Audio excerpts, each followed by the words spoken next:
What's up, everybody? It's your boy, Midwest.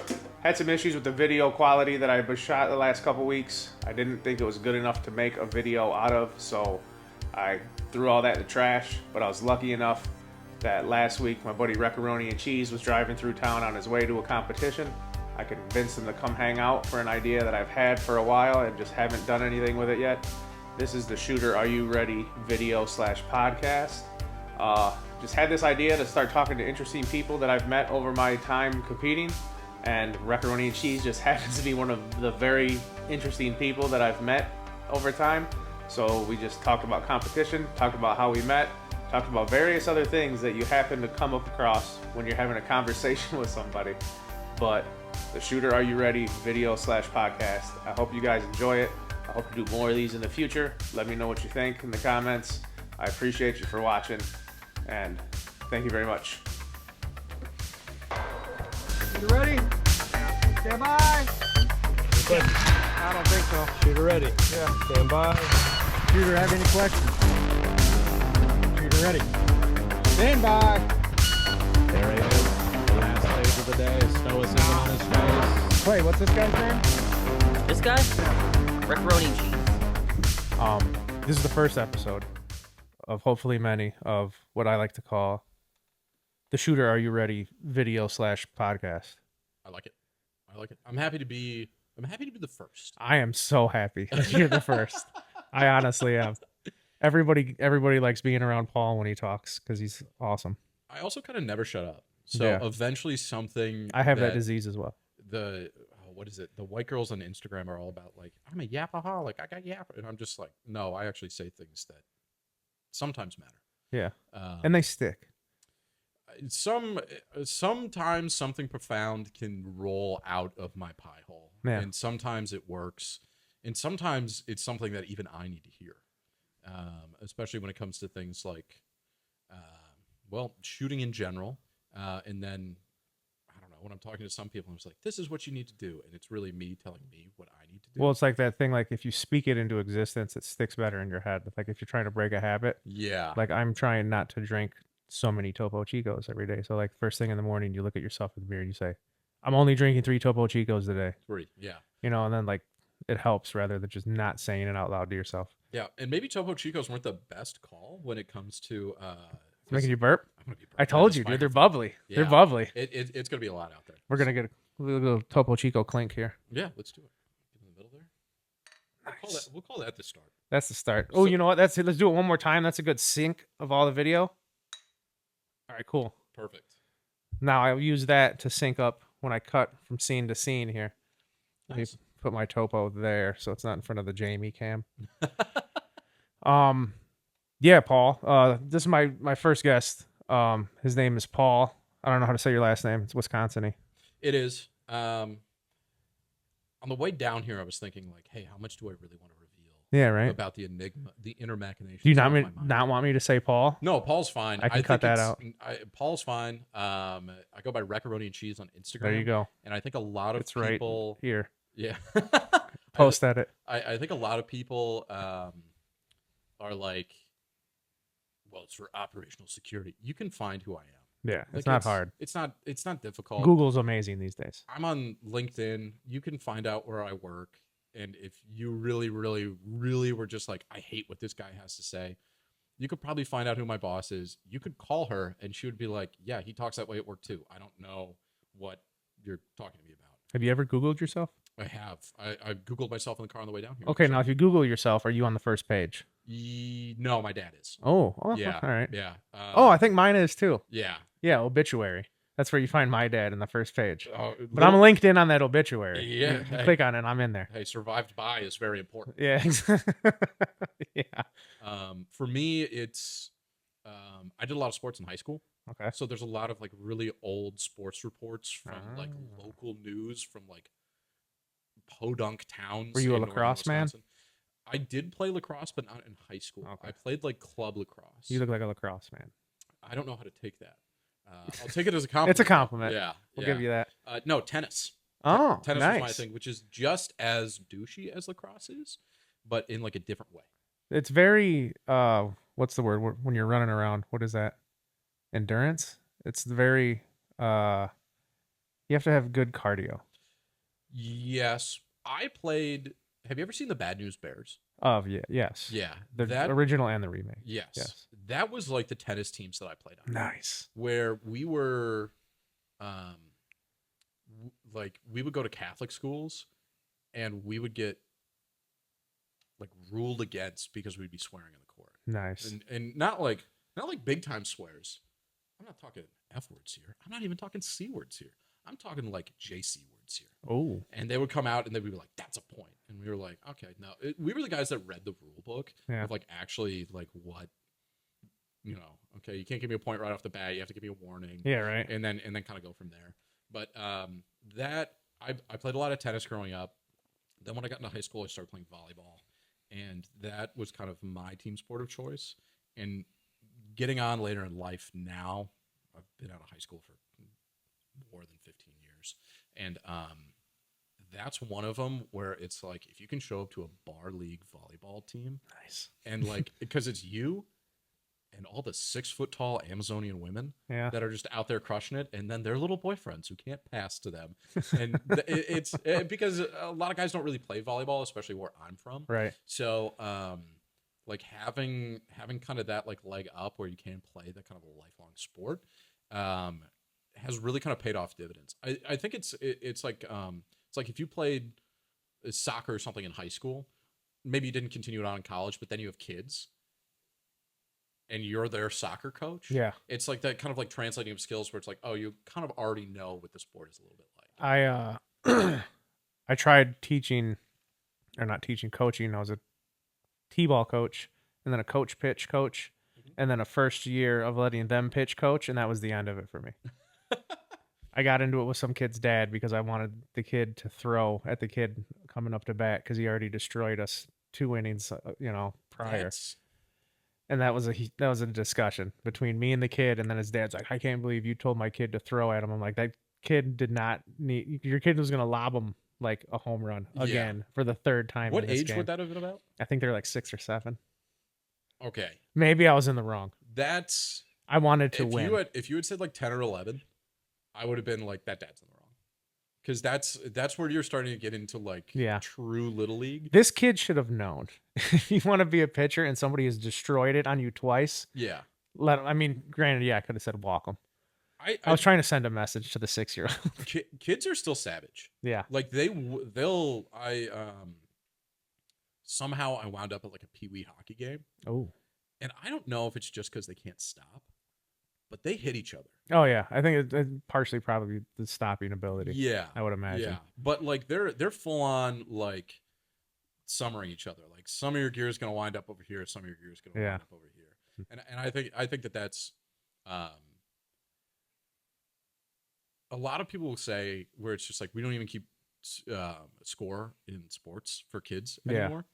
And when I was in elementary school, I can remember in the 5th grade, we played like the rival elementary school, which, let's be honest, there's no such thing. Yeah, right. You're in elementary school. Yeah. You don't know what rivalries mean.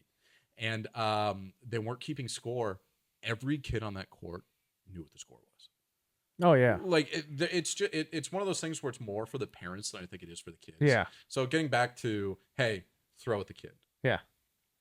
Give him a little chin music. Like, I think that's maybe I could have brushed him back, but but to be fair, I think it went deeper than that for me, because this kid that hit the 2 home runs on us already was on my team last year. Oh, okay. And so he jumped ship to this other team. So I was like, that's old time baseball. Yeah. That is like, hey, we were a game away from the World Series last year, and then you left, and now we're facing each other in the World Series now. This was playoffs. Yeah. No, I'm going to give you a little bit of chin music. Yeah. That's it. You low roll me into second. We're getting way too far into baseball. And okay. But I'm in there. The Shooter Are You Ready podcast. Yeah. Oh, by the way, let's talk about everything else other than shooter. This is exactly why it's Shooter Are You Ready? Yeah. Because everybody knows. Hopefully in edit I posted the intro right. But if you've been to competitions, you get to walk the stage out most of the time. Mm-hmm. You have a game plan in your head. Okay, I'm gonna go here. I'm gonna shoot this one, and then lean this way, shoot this. Oh, I got this. This is gonna be good. And then of course, as soon as Shooter Are You Ready? Stand by, beep. you don't know what the hell's going on. Yeah. You're just running and shooting at that point. At least for me, and at least for a lot of other people I've talked to. Once the buzzer goes off, everybody kind of gets dumb. I think it takes a long time, or at least some strong thought process to get past that. But for me, I still do it. I'm not a seasoned vet at shooting. I've only been doing it a few years now, but like, it happens. So I guess for those we'll say that haven't been following you since the beginning. Oh, So you've only been doing it for a few years now. yeah. Did you grow up with firearms, or was this something that you discovered later on? in life? Oh man, now we're going back. I would say not in my own house. I didn't grow up with firearms. My aunt was a huge outdoorsman for being a woman. Yeah. She was very tomboyish. She hunted, she fished. I did a lot of fishing with her. There was always guns. Like, she had a room full of guns, which meant nothing to me. I was just like, okay, cool. She has guns. Of course she hunts, Right. A couple of my buddies' dads had, like this old gun cabinet I have here, like just sitting in like the extra room in their house with guns. Yeah, and there'd be a 270 Yeah. sitting in there. It's a couple shotguns, couple Yeah. lever action, just old shit. Yeah, Northern Midwest. Yeah. Everybody had, even if you're not a gun guy, it's like, Right. well, deer season's gonna come. Yeah. sometime. Yeah. Lots of deer hunters. Yes. Knew lots of deer hunters. Yeah. But like, to me, like growing up, no, it wasn't a thing. I had BB guns. Mhm. I've shot a lot of BB guns. And it wasn't until I was 20. How old was I? 18. And in this great state I live in, you need to have a fancy card to prove you can buy a gun. Yep. I got If it one of them. pleases the crown. Yeah, I got one of those fancy cards, and I went and bought my very first gun. Actually, was a 410 Saiga shotgun. Interesting. Yeah, it was like $200. Do those work? I never shot it. So I'm always, I just bought it to buy it. yeah, I'm always curious by those because I was going through a gun show recently, and there were 3 of them out on the table. And Yeah. one of my buddies was like, "Why do people buy these?" I was like, "Well, you kind of convert them into other stuff." Yeah, So then you have like the Saiga roll mark on it, yeah, exactly. but like, who wants a mag-fed semi-auto 410 Yeah, right. in an AK? And I had configuration? no clue. The guy at the gun store was this guy who my boss knew. It was his friend who just sold guns out of his house. And he was like, "Oh yeah, I'll get you a Floyd card, this, that, the other." And I was like, "Well, I got this much money. What kind of gun can I buy?" And he's like, "Well, here, you want one of these?" He's like, "They're not going to be bringing these in much longer." And I'm like, "All right, whatever that means." And it sat in my house for like a year and a half, and then I was just like, "I don't even use this. I'm just going to sell it." And Yeah. I sold it to my other buddy. And then years down the road, he's like, I was asking him about, "Hey, you still got that?" He's like, "Dude, that thing was a piece of shit. It was loud. It was clinky. I hated it." And I was like, "Oh, okay." But then like the gun thing, once again, I don't remember how my mom doesn't listen to this. I don't remember how many years ago my grandpa passed away. Mhm. But when my grandpa passed away, he had a shotgun, a 12 gauge Ithaca under his bed because I still have it. Mm. And my mom's like, "Take this." And I'm like, "Okay, whatever." One of the 37s where it's downward ejecting. No. This is Oh. just like a single break action. Oh, interesting. It's old. Interesting. But Here with that. so I got that, and then my mom's like, "You need to go get your gun card." And I'm like, "Nah, this is like old. It's considered like old. I don't need one." And she's Yeah. like, "You should still go get one." Da da da. I was like, "Fine." Got the card, and then my buddy at work's like, "You can buy whatever you want now." And it didn't dawn on me at the time that like, that the world was indeed your oyster. yes. And I was like, huh. And so for like the next month, I'm just on budsgunshop.com at work, like all day, just The looking. classic. Like, man, you can buy all these online. It's like, This- that's wild. The stranglehold that Bud's Guns Yeah. has on, I want to say everyone, Oh yeah. when they first are just like, I want to see what's out there. Yeah, exactly. It's like you go to guns.com, Yeah. which wild that is a place. Oh yeah. It's not porno. It's really guns. Yeah, no, it's actually got like somebody bought that and they were like, this is gonna be something. Oh yeah. Yeah. And then you go to Bud's, and I bought a rifle kit off of Bud's, like an AR. Yeah. And it showed up, and I was shocked. Right. Like, I could not believe that it arrived at my door. Now, that wasn't the serialized part, blah, blah, blah. Right. Like, you kind of learn kind of more from there. But so, what was your first competition then? Thunder. Oh, really? Yeah. A couple, was it 2 years, 3 years this year? Was that so? And this might be a little bit inside baseball again, but was that the one where we had the big like bridge that you had to go across? Yes. Okay. So that was That was a year to be at Thunder. Yeah, that was a good one. Yeah, that was. I'd call it ambitious. Yeah. Yeah, That's why Thunder has a special place in my heart. Because it's it was my first. It was the one I said I'm going to do. Because by then, I got into AKs, obviously. Mhm. And that was... Okay, the whole reason... We're backtracking again here. But the whole reason I decided I wanted to start making YouTube videos is because I was watching just gun YouTube videos because it popped up in my algorithm because I was that idiot who was buying... I hate to say this. I had ARs. I had a couple ARs. I know, gross. Any red anodized parts? No red anodized parts. Okay, so at least he's got a little bit of taste. But yeah, I had a couple ARs, I had a couple handguns, but I was winning all these through raffles. Like, because I was good at it. I was good at spending money and it paying off. Right? Kind of a bold claim to say that I'm good at raffles. I was. Hey, the word "was" is in there. Okay. Because I was winning. I mean, shotguns, ARs, pistols, just like even outlandish shit, like a PS90 and like a Scar 20, just wild Call of Duty shit. Okay. Yeah. Okay. It wasn't just your average, this guy, he won a Glock. Yeah. And so I was like, I got all these wild guns. I need to start making YouTube videos. And right when I decided I'm going to do that, I won my first AK, which was the Arsenal Sam 7. A fantastic first AK. Yeah, like for $100. You weren't starting off in the Wasser lifeline like most people. No, and see, he probably doesn't remember me, but I remember him. You know Matt, right? Murph. Oh, yeah. Yep. When he lived out here, he was a member of the little I Got Gun Club thing, like a little Facebook group that I was in. Yeah. And we all went to like a range one day. Everybody meet, everybody glad hand, whatever. And I just knew he was the AK guy in the group. Like, that's all he talked about. And so I just asked him back then, like years ago, I was like, I want to get an AK. What should I do? He's like, just get a Wasser. He's like, that's as bare bones as you can get. It's the cheapest, best thing you can get. Don't buy anything else but that if that's the first thing you're going to buy. I'm like, okay. And I never did.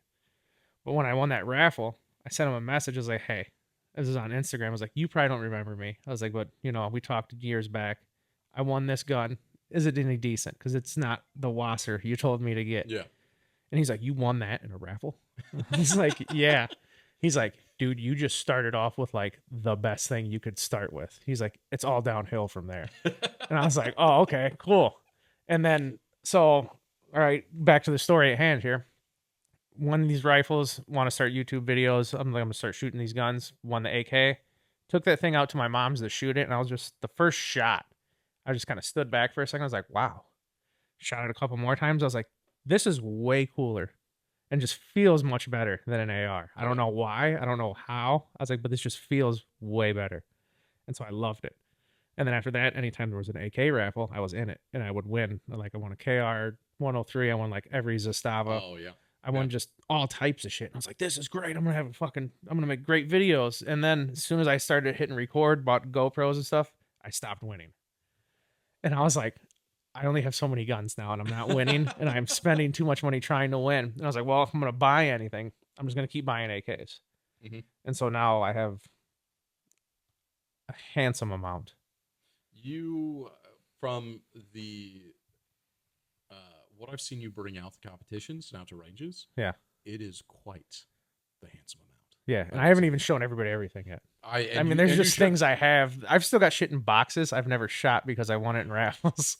That's terrible. Well, that's like the guy who like bought like a Polytech Legend. Yeah. In like 1990 because he was just like, oh, it's like $120 and right. they threw in 5,000 rounds of ammo for it. Why not? Yeah. I was at the store and then he's just like, well, I kind of never shot it. Yeah. And now it's coming and now he's 80. Yeah. And it's just like, well, I should probably get rid of some of this stuff. And he looks it up and it's like, oh, this is a gold bond.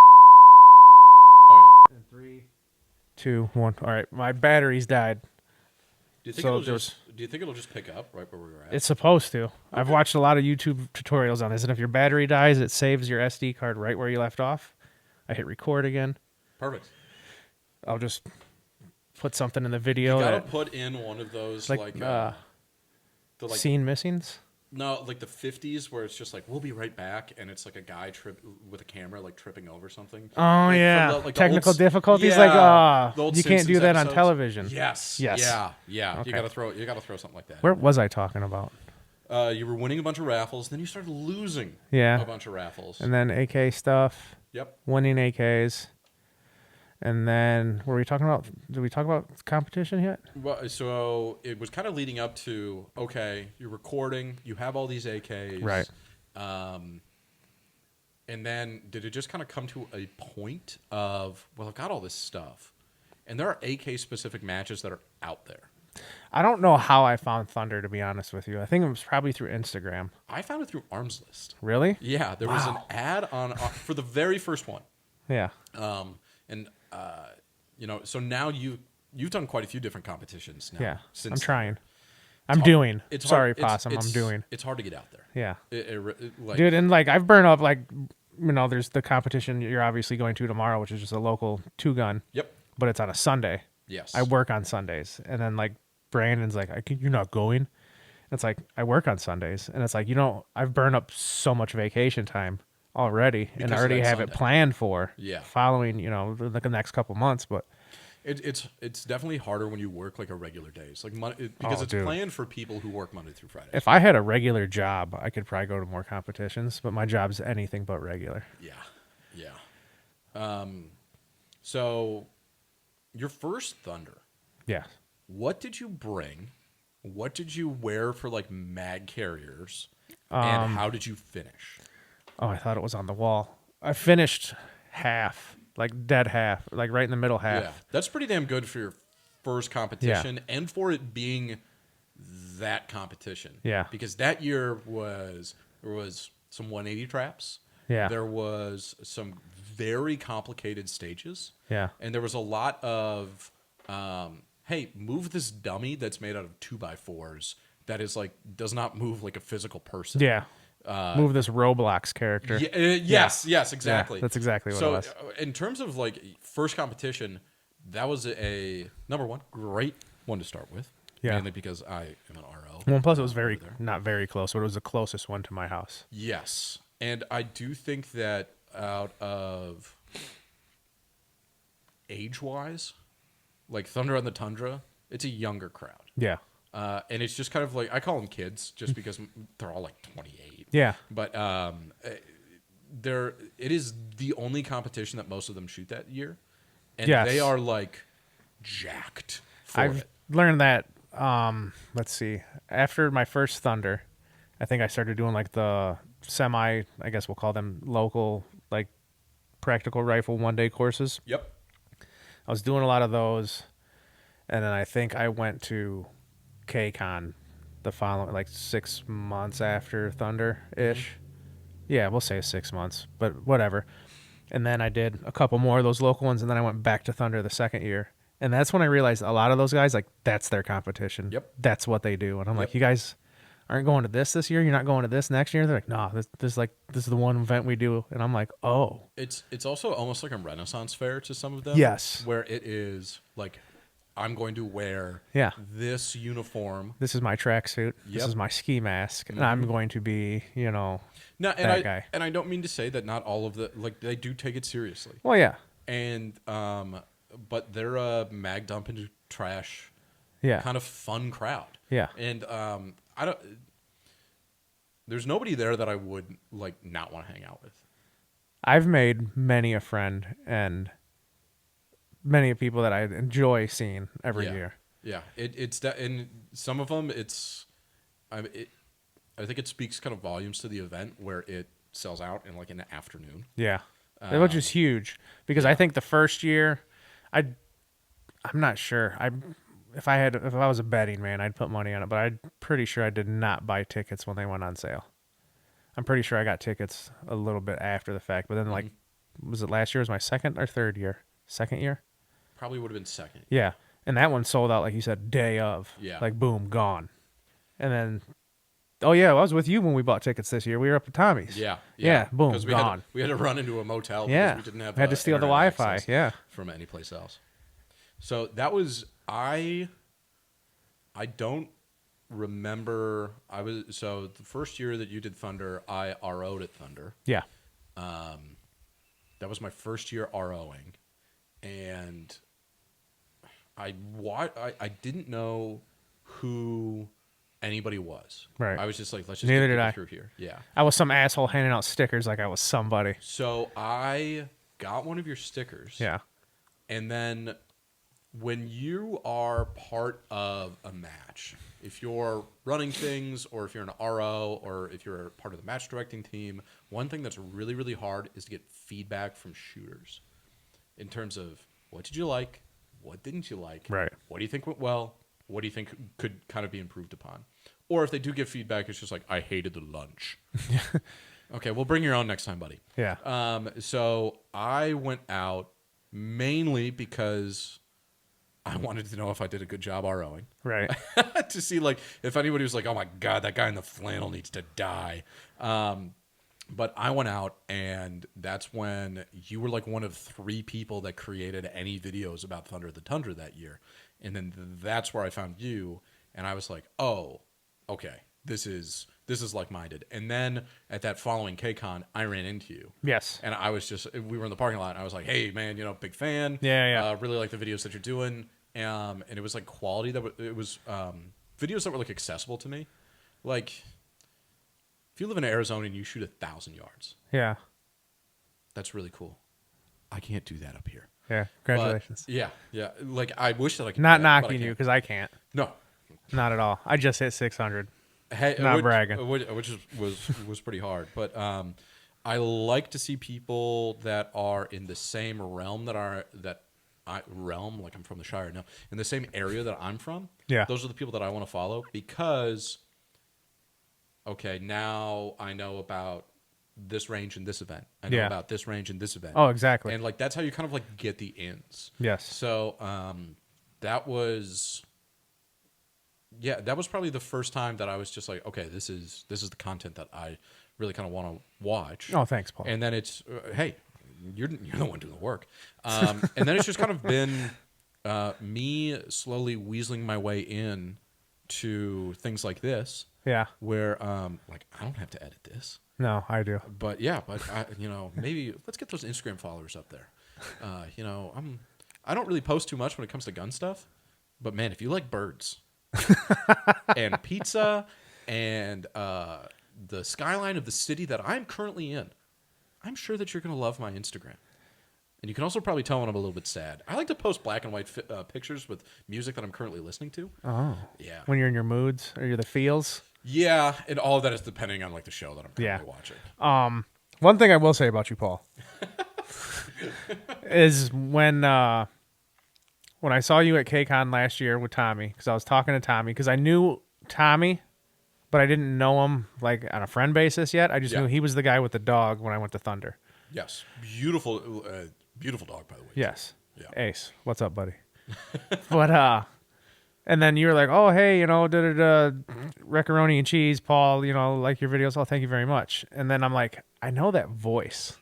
And I went back and I'm watching like all my raw footage, not even like the shit I edited. And I'm like, he said he was the RO at this stage. And I'm like, oh yeah, I remember that guy. I remember his voice. I was like, it was very, very NPR-ish. I was so I had RO'd like local IDPA matches before that. And I had shot Thunder. So I found about a Thunder on Arms List where it was a Saturday event. And it was 4 or 5 stages. And I mean, small. It was in October, and then the following year it was in August, and then went back to October again, and now it's always gonna be in August now. Right. But then the year after that, Matt Murray, mutual friend, he and Scott were the ROs from my squad. And they were like not overwhelmed, but that was a year where like it was like 95 degrees and people were like, oh, I heard about that. That was the year before I went. Yes. Yeah, I heard it was terrible. And not drinking enough water. So I'm like walking around. And I was like, water, kind of filling more of a role of like the squad dad. Yeah. Than like actually ROing. But they were like, we need somebody to run this tablet. We need somebody to do this. And honestly, running a practice court tablet is not that hard. If somebody offers you a tablet, pick it up. It's not that hard to learn because the guy who's running the timer is just going to come and tell you what's going on. Yeah, right. So I kind of stepped in to do that, and then the next year afterwards, I was like, I really like this event, and I want to get more involved. and they were like, okay, perfect, it's coming here. Like Friday is going to be the staff shoot, so I show up and we're still like setting up stuff, and we shot until like 9:30. Oh, I believe it. Yeah, and they gave me the long range stage, which was 200 yards, and you had to fire off a. Or is that Latin? Yeah, you had to fire off like a rifle grenade and then go through and like do some other stuff. The rifle grenade to hit the couch. Yeah, I hit the couch. You did? Hell yes, I did. You were one of like 3 people. I was, to do yes, that. hell yeah. People Proud were, of that. People were really mad about that because the blank, Dude, it was so inconsistent. blanks are It was incredibly so inconsistent. inconsistent. And everybody's like, it's not a skill shot. It's not. And I was just like, okay. It's rolling the dice on Yeah, that. Because like yeah. everybody would be like, if you aim right at the peak of that hill, it'll go right by the couch. And then like, it would just like poop right out of the rifle. And then Yeah. the next guy would sail like, 20 feet past the couch. And I, for me, it was really, really fun to watch everybody kind of shoot it. I think if Out I there? didn't get that 30-second bonus, Yeah. I wouldn't have been in the middle of the pack my first year. I can guarantee that. That would have knocked me down a few spots. 30 seconds of thunder is That's actually huge. 30 seconds anywhere is it's a I would huge love time. 30 seconds anywhere. But it was me and then Chris and his mom, and they were on a golf cart counting targets kind of downrange. And I want to say I ran like 19 miles that weekend, like based off my watch, just going back and forth with people. I started the weekend on weight 204, and I want to say at the end of the weekend I was like 189. Good God. Now that's all water weight. I'm Yeah. not sitting here and just You'll being get that back "Ooh, next leg week." day. But I was so afraid because I didn't want to mess up anything, and like Josh Frey was there. Oh, yeah. And like there were a lot of, I would say, like pro level Oh, yeah. shooters where Yeah. it's like, oh, this is your job. Yeah. To kind of come and shoot these competitions. And I was like, oh shit, like what the hell am I doing? And I was stern with kind of the way that I was talking to people. And I think that might have turned a couple of people off where they were just like, oh, this guy's kind of a dick. But like when you're an RO, it's kind of all about safety. Right. And you kind of have to be. So like if you're ever shooting a match and you're like, wow, this RO kind of really fucking sucks, and I can't believe like he's talking to people like so kind of like firmly. Oh, yeah. I've dealt with that. I wouldn't say I've dealt with it. I've been around You've it. experienced it. Yes. Yeah. I would say go have a beer with that guy afterwards. Oh, and yeah. they'll be a completely different person. Yeah. Because like there's a lot going on. Like if I hear somebody behind me like racking a bolt, Yeah. What are you doing? are they putting a mag Yeah, in? what are you doing like, over you know, there? kind of in. And I tell people it's like I yell to be heard. I'm not yelling at you. Oh. That it's, and I actually stole that from my dad when he was coaching me in like little kickers. Yeah. Because it's like, hey, you have to yell across the soccer field. I'm not yelling at you because you're doing something wrong, Right. or because like I want to kick you out or get you in trouble or anything like that. I'm yelling so that you can hear me because See- there's rifle fire and shooting. Like that's kind of like what I told my oldest when he was working with my stepfather. My stepfather was a old school sheet metal guy, Oh yeah, and like most of those guys are deaf. grew up being a sheet metal guy. Like his dad was doing it, got my stepdad in it when he was like 9, and so like my stepdad, God rest his soul, was no nonsense kind of guy. Yeah. He would yell, be loud, and when my oldest went to work with him one summer, I was like, "Don't listen to the tone he's talking to you in. Just listen to the message." Yes. And he's Yeah. like, "What do you mean?" I was like, "He's gonna yell and he's gonna be pissed about something." I was like, "Just cut out the fact that he's talking in a very high tone to you and sounds pissed. Just listen to what he's saying. That's all you got to do, and you'll be fine." Yeah. Because like old construction guys, they'll throw hammers at you. They'll get cranky. But like, just listen to what they're saying. At least Yeah. you're gonna get yelled at, but at least hear why you're getting yelled at, and don't just get upset that you're getting yelled at. Yeah, yeah. It's and especially there too, construction where you're talking about things like safety. Oh, yeah. There are some things that you kind of can't ignore, and as bad as this sounds, there's kind of, if you're throwing a hammer at somebody, you're not just doing it for nothing. Right. Like It's not just for fun. Yeah, yeah. Hey, that crane is going to fall over. Yeah, exactly. Like I'm trying to alert you in that way.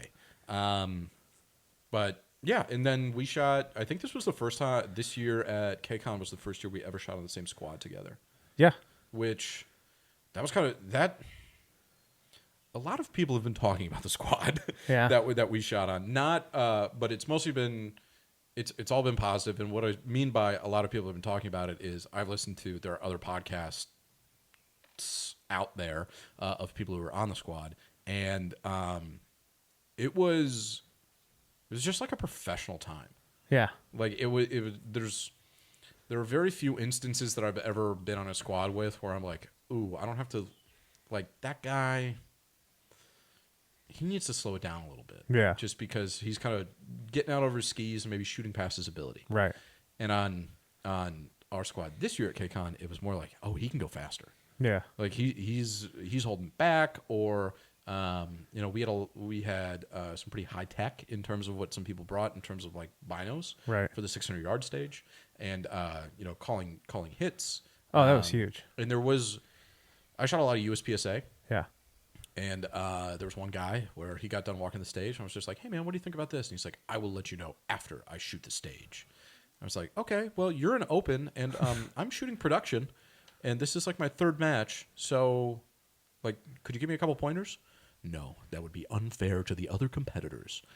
And there was none of that at KCON, especially within our squad. I don't.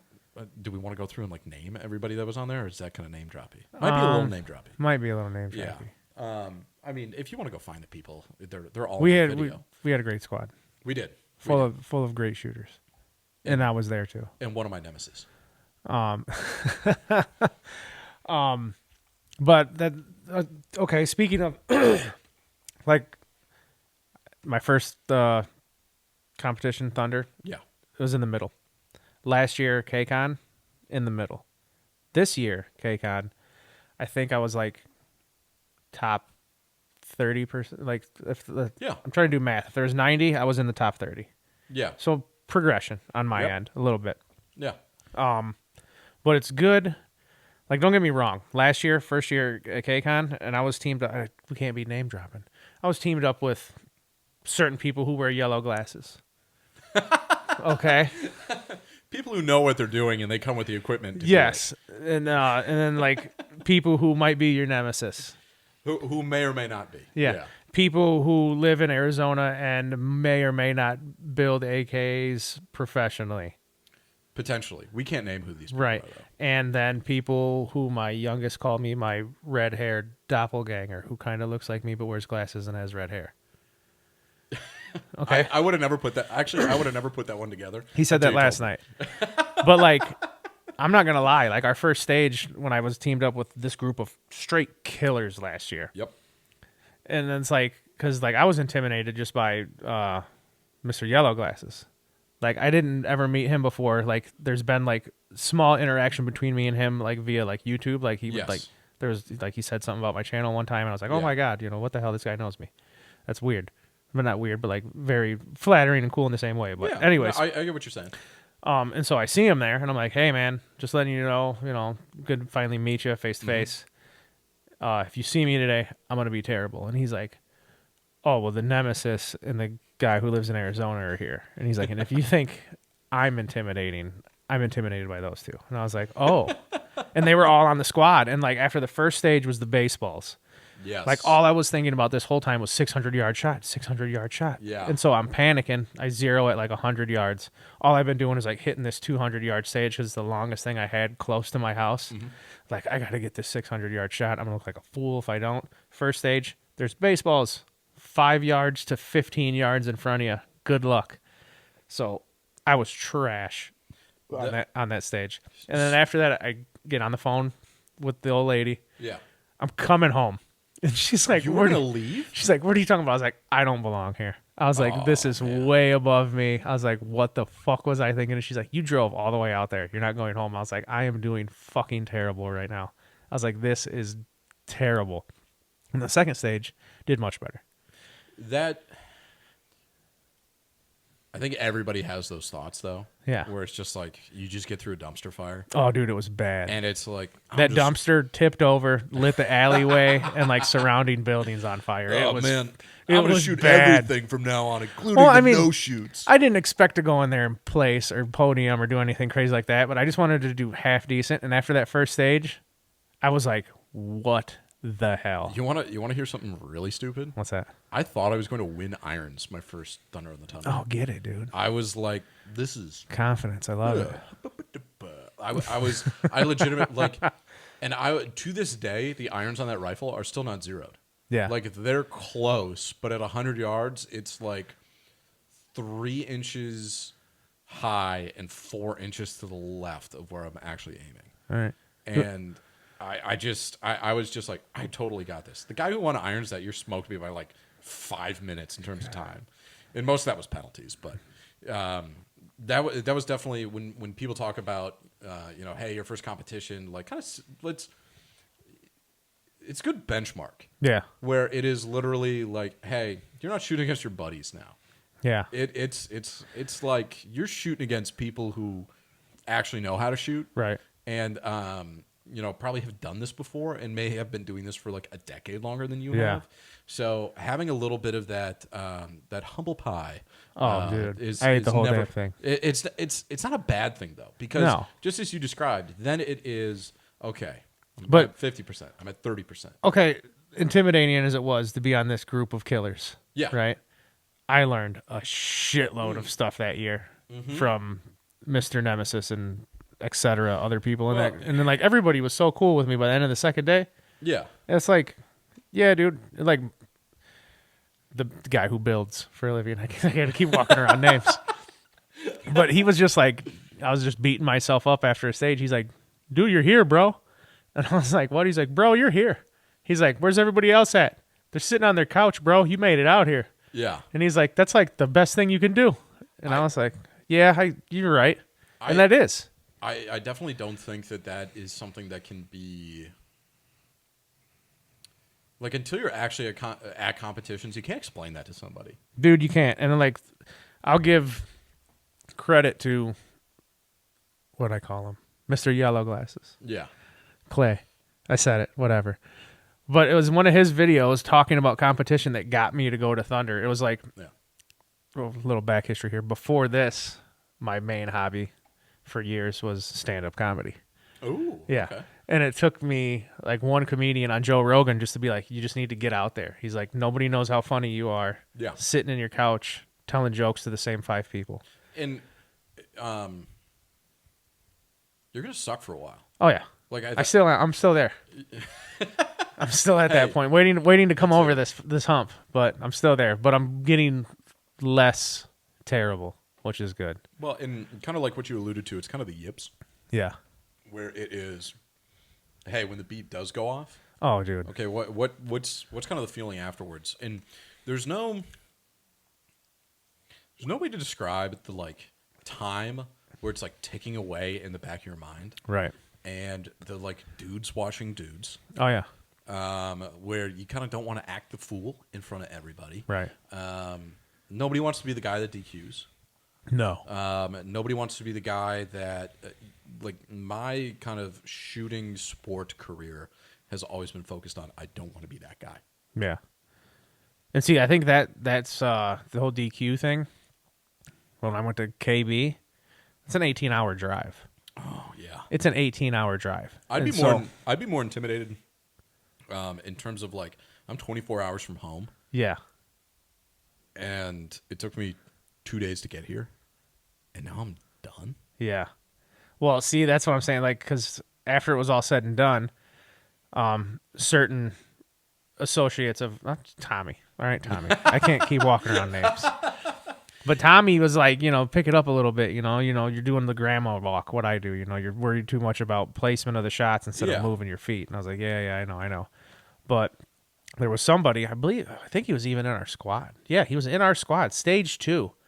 Had I guess you can call it an ND, but I watched the whole thing go down, and the way it happened was kind of wild. Okay. So I don't know how it happened, but it did. Yeah. And then, boom, you're done. And I was like, ooh, shit. And then talking to him a couple hours later when we see him, it's like, he's like, they say I got to get off the property. I was like, what? Oh, man. But then he ended up like working it out to where he was able to stay because he was Yeah. working with a few vendors and whatnot. But then like I said, second stage out of how many was there? 6 a day? Yes. Yeah. I think at KB. I don't remember. maybe 6 a day. But then I was there, but I wasn't. you were, but you were Yeah, there. I was there, but I wasn't. But so like after that, I'm like, fuck, dude, I can't like get kicked out of here. I'm 18 hours from home. I just got here. Yeah. So then I was like, I really was like, just take your time, make the shots count. Don't worry about being fast. Make the shots count. And honestly, getting away from kind of the DQ thing, if you're somebody who's sitting back and saying, man, how should I kind of go into a competition and what should I think about? Take your time, actually making shots, especially in AK matches, because in a lot of AK matches, the penalties are like 30 seconds. Oh, yeah. Well, the entire stage, if you took every single second of the stage, is 180 seconds. So if you leave targets that are out there, it's just... Oh, it adds up. It compounds. Ridiculously. That's what happened to me at KCON. Like, there was that stupid tire stage. I don't know why, the one where you could only see 2 out of 5 targets. So let's... I do want to talk about KCON because it's kind of been on the mind. So I shot team stages. Right. Friday. And then one thing that I like about KCON is Saturday is one day of competition. Right. Sunday is a different day of competition. Right. And that might sound like duh, but a lot of matches are Saturday and Sunday are combined. So like there's a winner for Saturday in each division. There's a winner for Sunday in each division. And I like that. I love it. Fresh start to the day. I think it's perfect. Yeah, because even if you eat shit, there's always tomorrow. Yeah, there's always tomorrow. Yeah. And then if you eat shit 2 days in a row, well, there's always next year. Yeah, always. So it'll be here in a year.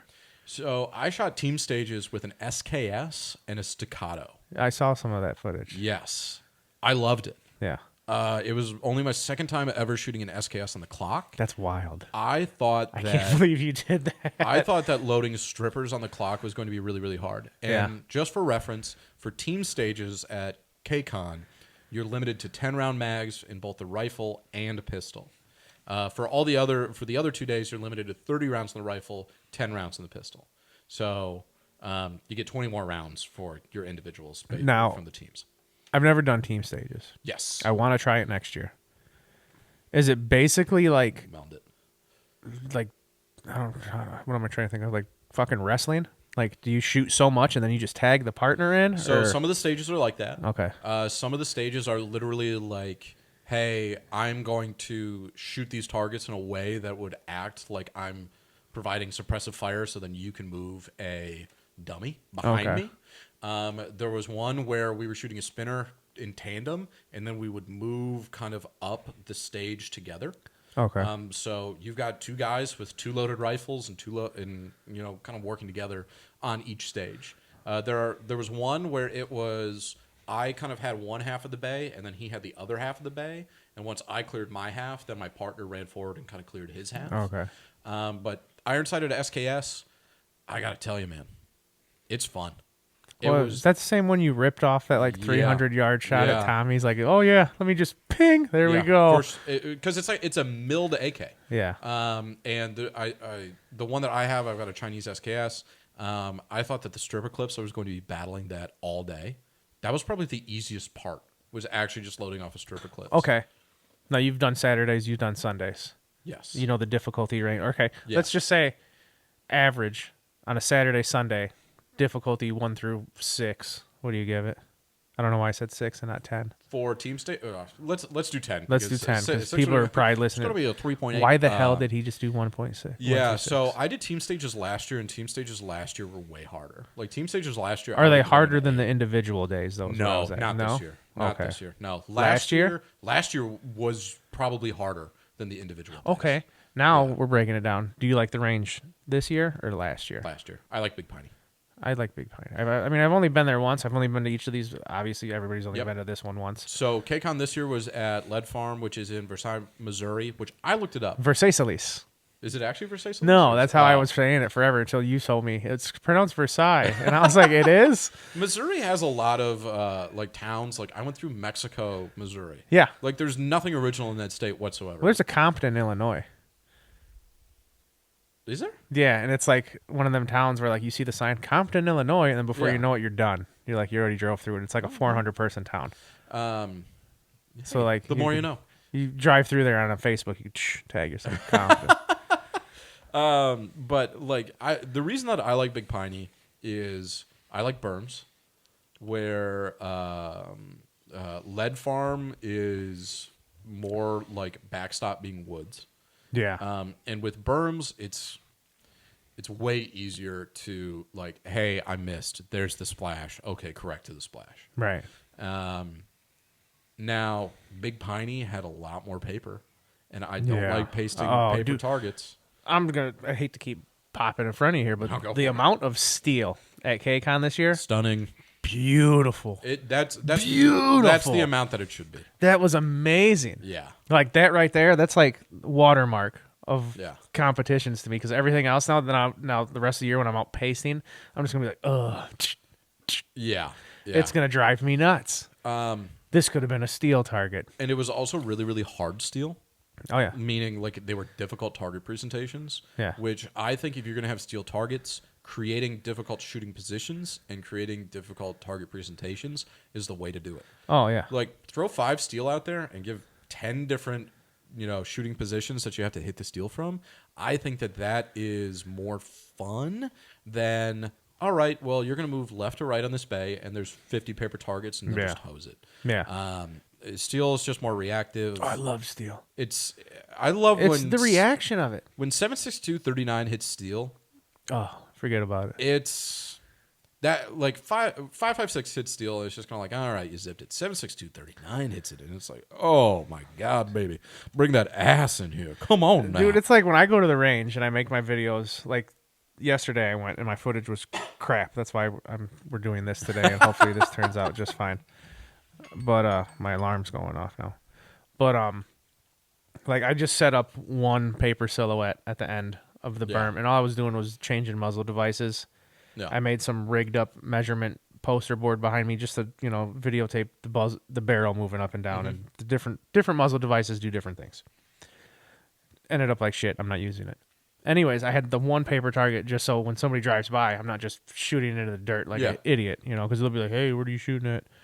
But like, if it was just any other day, and I could set up 6, 8 paper silhouettes all over the place, or one steel, give me the one steel. 100%. Give me the 100% one of steel. the time. Yeah. It's just so much better. Yeah. And it's because it's immediate feedback. Yes, exactly. It You doesn't either matter hit- the distance. Yeah. You know when you hit it. Yep. You either hit it or you didn't. Yeah. So KCON this year, I would say that the targets were harder, but the stages were easier, which might sound a little bit counterintuitive. I don't know. So the reason I say that is last year was really physical. Like there Was was, it? I thought it was. We had the bag carry Yeah. on day 1. That's like it. There was a little bit more climbing, getting on top of the van. I'd probably have to Yeah, go that back. was a ladder though. Yeah, I'd probably have to go back and. Well, That was like an not 8-foot all of ladder. us are good with ladders like you. are. Okay, last year, carry the bag, the heavy bag. Carry the heavy bag, and then there Okay. was the secret stage, which You had to hold. to. You had to shoot the pistol with one hand, Because you had to pick it up there. and then climbing up on the top of the van. The 200-yard one, you had to hustle around a little bit more, because that was one where you had to leave the mag back on the table and then run forward. Oh yeah, I Try to shoot forget. through Yeah, that. I sucked at that one. Yeah, but that one's kind of like classic KCON. Yeah, Yeah, maybe I think it this wasn't- year was a little bit more. There's a lot more running. It seemed like. I don't. No, maybe not. Maybe it's just recency bias that's getting to me, but I felt like this year it was like, okay, targets were hard. They were harder to see because they were definitely set back into the woods. Yeah. And I'd never done that before, where you have to shoot where you're in the sun and then the target is shaded. Yeah, It that was brutal. transitions. That's really difficult. I was amazed in myself for hitting them ones on the scaffolding with a red dot with my little aim that point. was pretty impressive. So let's start back. Saturday, stage 1. We had you had to climb over an 8-foot tall, Yeah. kind of like climbing Top wall. of the hands. It's like, yeah, 8. We'll say 8. But Ish. it had like indoor climbing gym Yeah. handholds on it. Right. You then had to run to a tank trap, engage 5 targets, run further down from the tank trap, engage another 5 targets, go back to the start, then do it again with your pistol. Right. What do you think of that one? Because I liked it. loved it. I thought it was innovative. And Batteries are back. We're gonna talk about stage 2. I think I had to change the batteries. Stage 2, we were just talking about how It sucked. um, Couldn't see anything. Oh, mowing. mowing. Yeah, so they mowed in a direction where it'd be like, hey, the target's somewhere out over there. Yeah. And then the targets were painted gray. I don't think they were painted. I think that was just raw steel. Okay. They were colored in such a way that I couldn't see them. And then there was one shooting position from the tire where to get the 5th target, you had to like scalp the ground. It was bad. Yeah. That was one where if I were to give feedback to anybody, it would be, hey, the targets kind of need to be presented in such a way. Did you where do the can ID them. feedback I did. email? Yep. I did, and I think that was the only thing Yeah. I hated on. I said, I understand it's supposed to be difficult. I was like, but that stage was... And that was the only one that I had. I don't even think it was difficult. I mean, it was... But you couldn't see shit. Well, so if you think of the rules of gun safety, one of them is you need to be able to identify your target and what's beyond. Boom. Now, Boom. do I believe for a second that we were going that what we were doing was unsafe there? No. No. But it's just one of those things where I think if you say, hey, we want to kind of test the limits in your skills and what you can do, positive identification of a target, Yeah. I think is one skill that if you're somebody who is presented in a situation where you might need to find yourself shooting something or someone, that is important to have. Yeah. And if you can't identify the target, but you just say, I think it's over there. Right. And like, okay, maybe identifying is the wrong term to use here, but if you can't see the target specifically, like clearly enough to be able to say, I am confident in the shot that I'm breaking out here. And, oh, by the way, it was only one target. It was the furthest one. Yeah. It was only one. Yeah. And you know what? Height played an advantage in that stage significantly. If I was 3 inches taller, I don't think I'd have had an issue. 5-foot privilege really comes out on the Delta plains, but it's a little rough. I mean, on the because streets. I'm a strong 5'12". I'm like a 4'11". It's like I'm just under 6. 4'22". Oh, really? 5'12". Yeah, I can see that. Okay. Yeah. But like, I probably lose like an inch or two. Getting into my shooting stance, hunching over, cheek welding. I don't stand taller when I have a rifle in my hand aiming. There is something to be said about the tactical hunch, Yeah. tunch. But that was probably the only stage where I was just kind of like, I would have designed this a little bit differently. Yeah. I'm drawing a blank on what stage 3 was. I was just thinking that too. I want to say it was son of a bitch.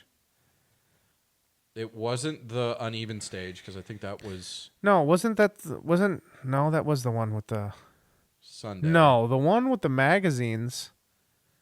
Wasn't that a different one where you had to shoot from like here, and there, or was that the one with the tire? No, that was the one with the tire. I don't know what 3 was.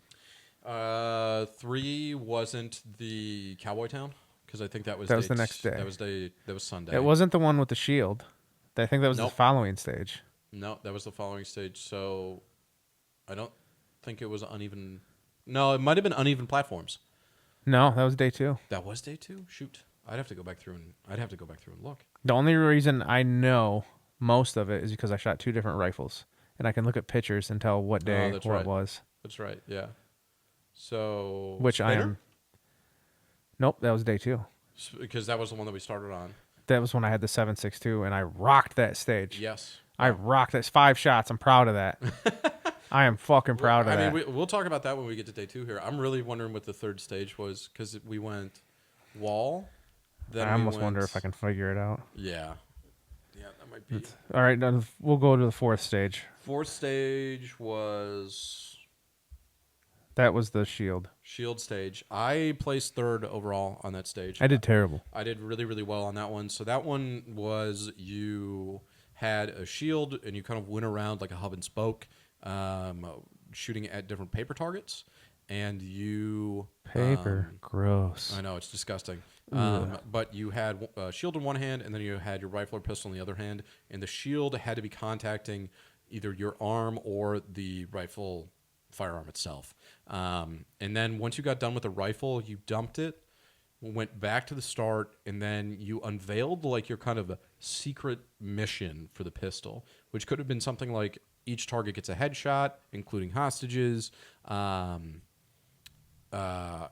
like all hostages get 2 A zone hits or something like that, and one was way easier than the rest of them, which I think was every hostage got 2 like C zone hits. Yeah. And then the other ones were like everything gets a headshot, everything gets 2 C zone hits and a headshot. Yeah. So that was kind of a luck of the draw where, you know, I really think that if you drew, like I drew the easy one for sure. And that I had to get 2 C zone hits on all the hostages. I don't think I would have done as well if I had done a different kind of like challenge when it came to the pistol. Right. I was not shooting the pistol well. I borrowed a friend's Staccato P. You know what? That is the 2011. third stage. That was the third stage? Because now that I'm looking at the pictures and videos, because after that was the 600. Yes. And then after that was the jungle stage. Right? So that's 3, And then we 4, went, and 5. then we went back to the beginning. All the way back to the beginning. Which was in the beginning. That star. was the star one. That Yep. was pretty crazy. Okay, we're back onto it. So stage 3, borrowed the Staccato P. Nice pistol. Here's my thing. It is a very nice pistol. It's no Walther PDP. And I also really appreciate my buddy for lending it to me. You know, Dude, somebody who's going to lend you a Staccato. That's a buddy to have. Standing up in my wedding for sure. I would. And I'm incredibly single, so ladies. But like to also say, hey, take this to Missouri. Here's 5 mags, which is essentially like $400 worth of mags in itself. I'd be nervous lending somebody my high point. I don't have a high point anymore. But really, really appreciative of him for allowing me to That's huge. Shoot it. And he had a nice Safari Land holster for it, and look kind at of gave it all to me. And it wasn't that it was a bad pistol. I just did not shoot it well. And part of it was like there was a moment like I'm looking at my GoPro footage and I was just like, oh, instead of having my thumbs pointed in, I'm just gonna stick them out to the side.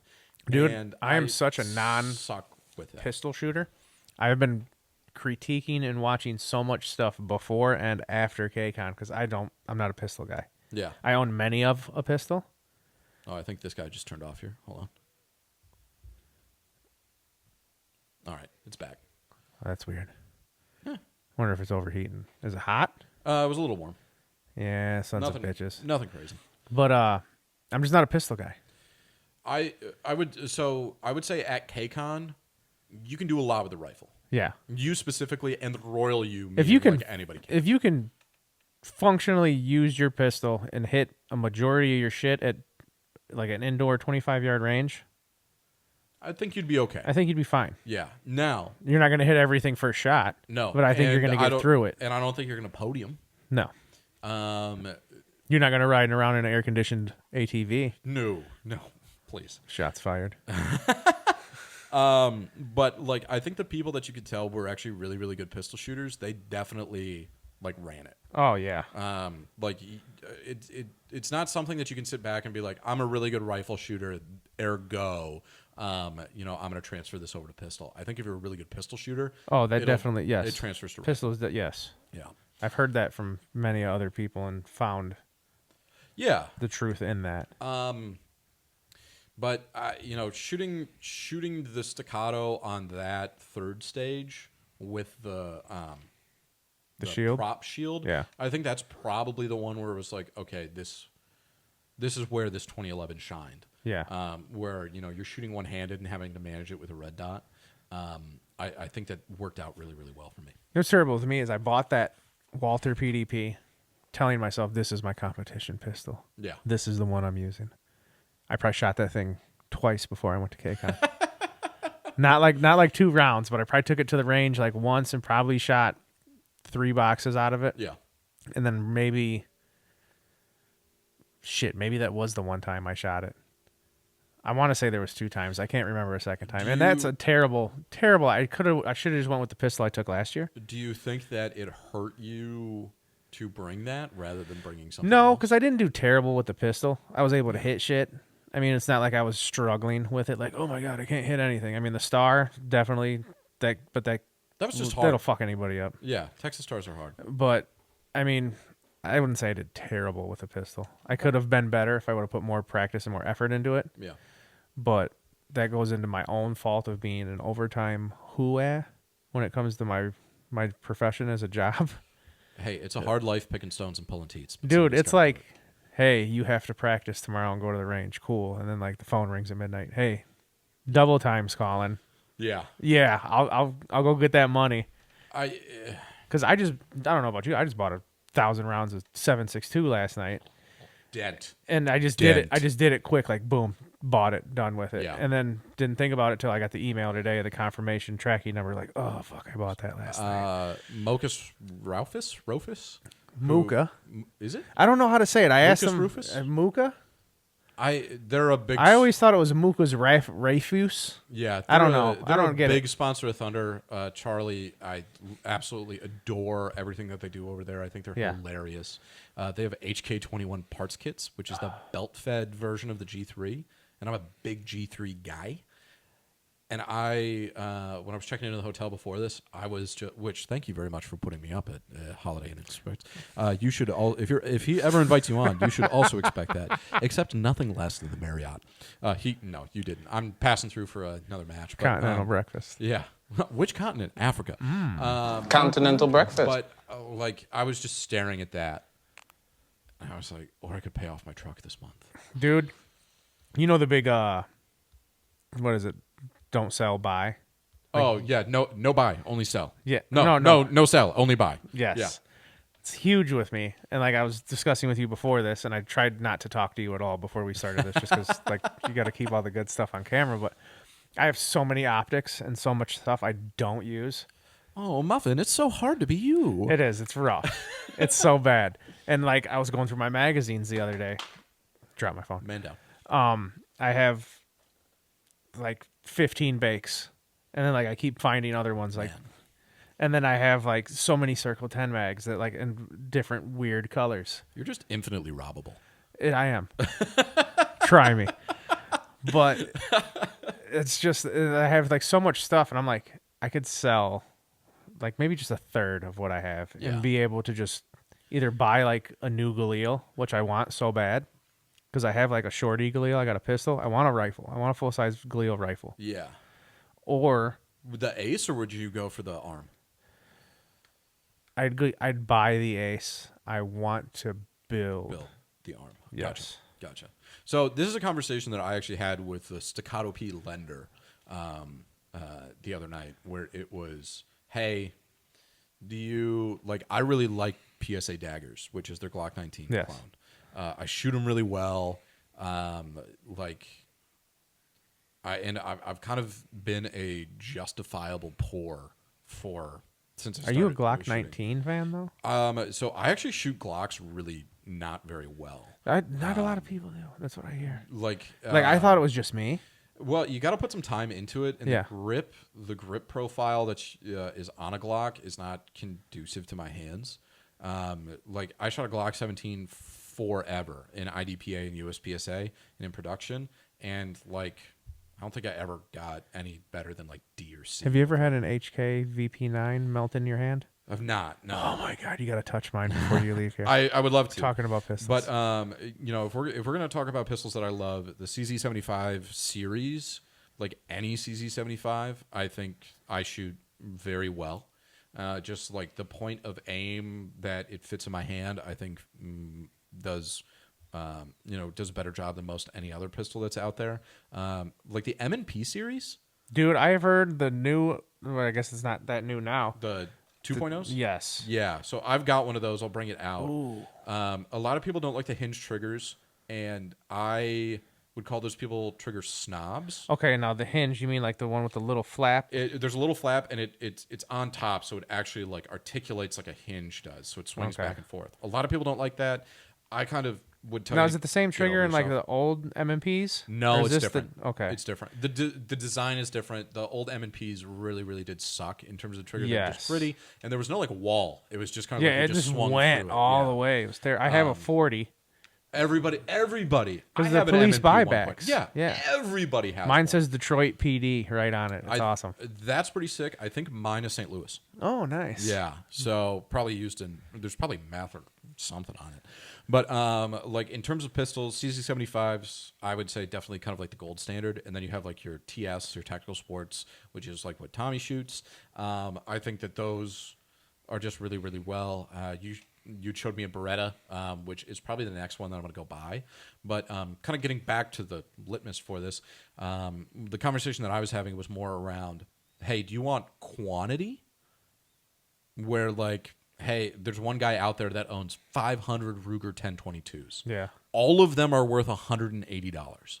But there's the 75th anniversary commemorative edition, and there's this one with gold inlays. Yeah. And that is a collector. So do you want to be a collector, or is it more about, I have the Cadillac of pistols. Yeah. So I really like CZ75s. Do you go out there, and I think it's like the A-01, which is like their top of the line CZ custom shop, IPSC production level pistol, and you get one of those, or do you get 4 CZ75 SPO1s? Yeah. See, like, And I think you know right now. I think I'd want the 4. So It's weird. but that's Give me 8 Chevy Celebrities. You can keep your Lexus. hey, you know, riding around a Toyota Tercel. But that's, I think a lot of people are like, you can look into a lot of gun safes, and there is a guy will have 40 16-inch free floated ARs. Yeah. I don't. Okay, they all do the same thing. Yeah. Or if you have 4. Okay, this one's set up a little bit different, where this one is a comp and this one has this. Right. I think there's something to be said about that. I kind of want to be the guy going around in the Cadillac, the Coupe de Ville. Now, see, what's terrible is we're talking about this, like the guy with all the ARs and is a safe. My kids do not care about firearms. Like, they don't. I've taken both of them to the range with me. It always skips a generation. I never grew up with guns. Okay. Ever. Right. The reason that I got into firearms was because of YouTube and video games. There you go. Like, See, I'm about the same almost. When you were talking, I was just like, I didn't have a great aunt. I had a great uncle. Yeah. And he would show up, and he'd show up with like a Mini 14 and $1,000 at 4th of July. There you go. And he would have buckets of ammo, and he'd be like, okay, let's go shooting. And everybody in my family's engineers, like very technically minded. And Forgotten Weapons came out when I was in high school, and that's probably the bit to me. If I would have put like a YouTuber up on a pedestal. Is that what you started watching? Oh, You didn't- 100%. You didn't get into the marijuana of GunTube videos by watching Hickok? No. No, No, I did.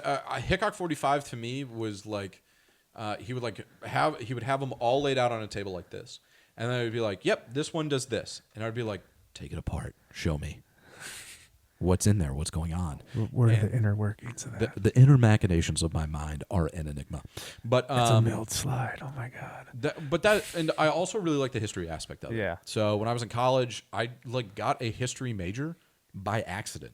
Oh, Because I was like, I need something to pad my grades. college bragging over here. Hey, don't the Harvard of the Midwest. I should put my GED up on the wall somewhere. Hey, that's all that you got it. There, I did. That's- It took a while, but I got it. And Not like a long time taking the test. I went to like one of them adult like Yeah. GED classes like the first day, and they're like, everybody take this practice test.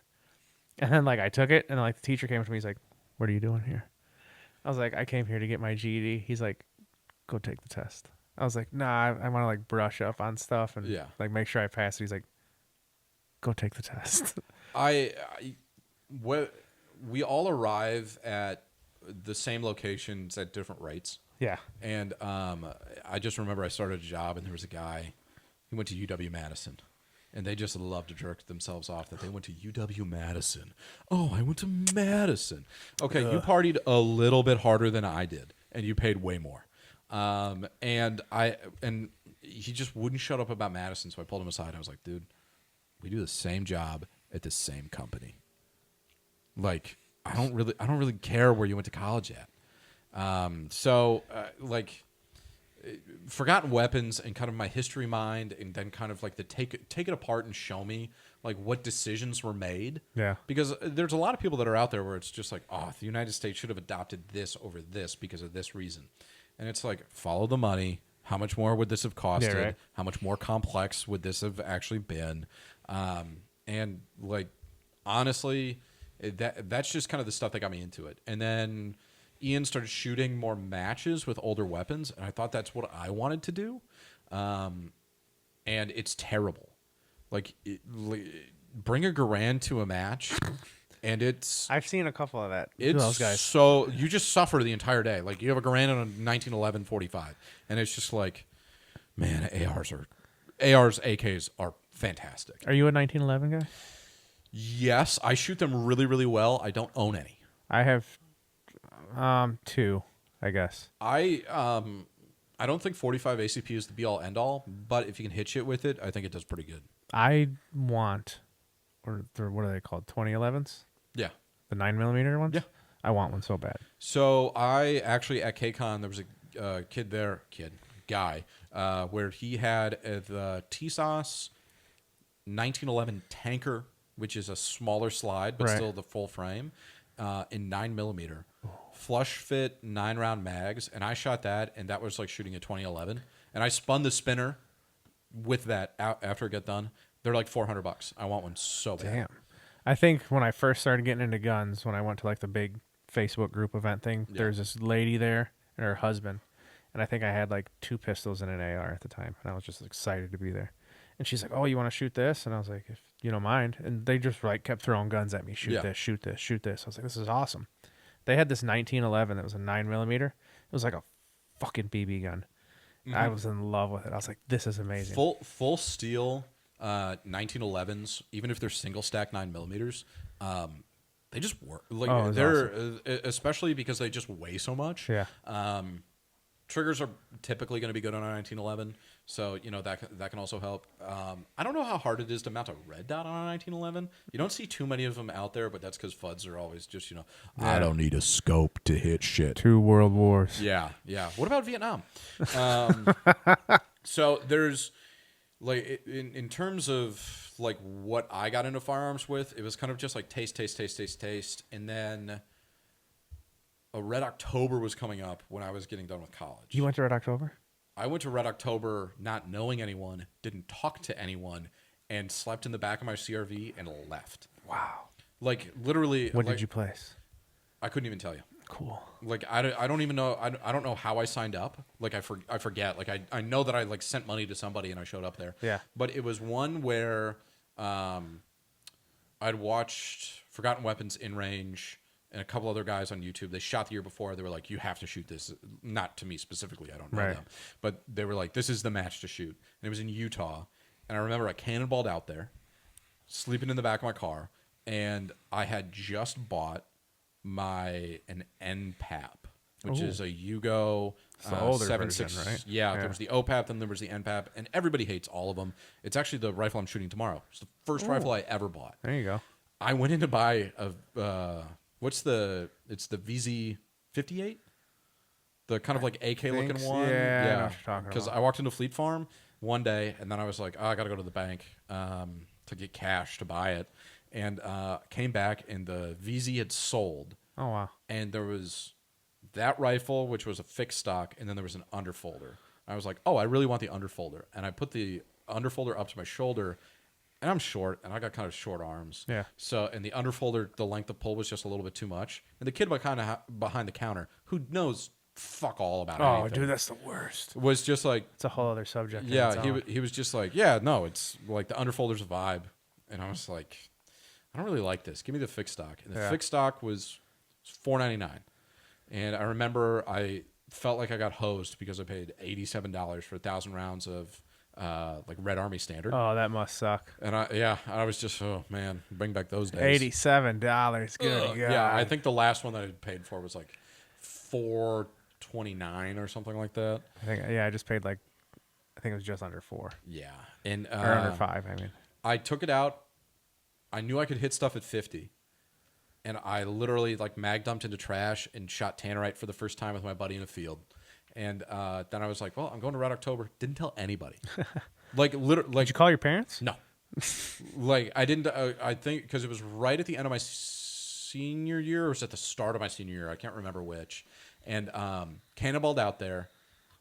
And I showed up, and they did it where you didn't have squads. They were just like, here's your ticket. Oh. and then you just walked around where like bays were just kind of like open. Yeah. And then you were just give me your ticket. So I walked up, and the first stage that I shot, they were like, "You're gonna come up here. You're gonna rip off this belt from this PKM. You're gonna jump off. You're gonna go into this trench. You're gonna run through. You're gonna shoot all these targets. You're gonna shoot up here at like 250 yards. You're gonna shoot the 400-yard target."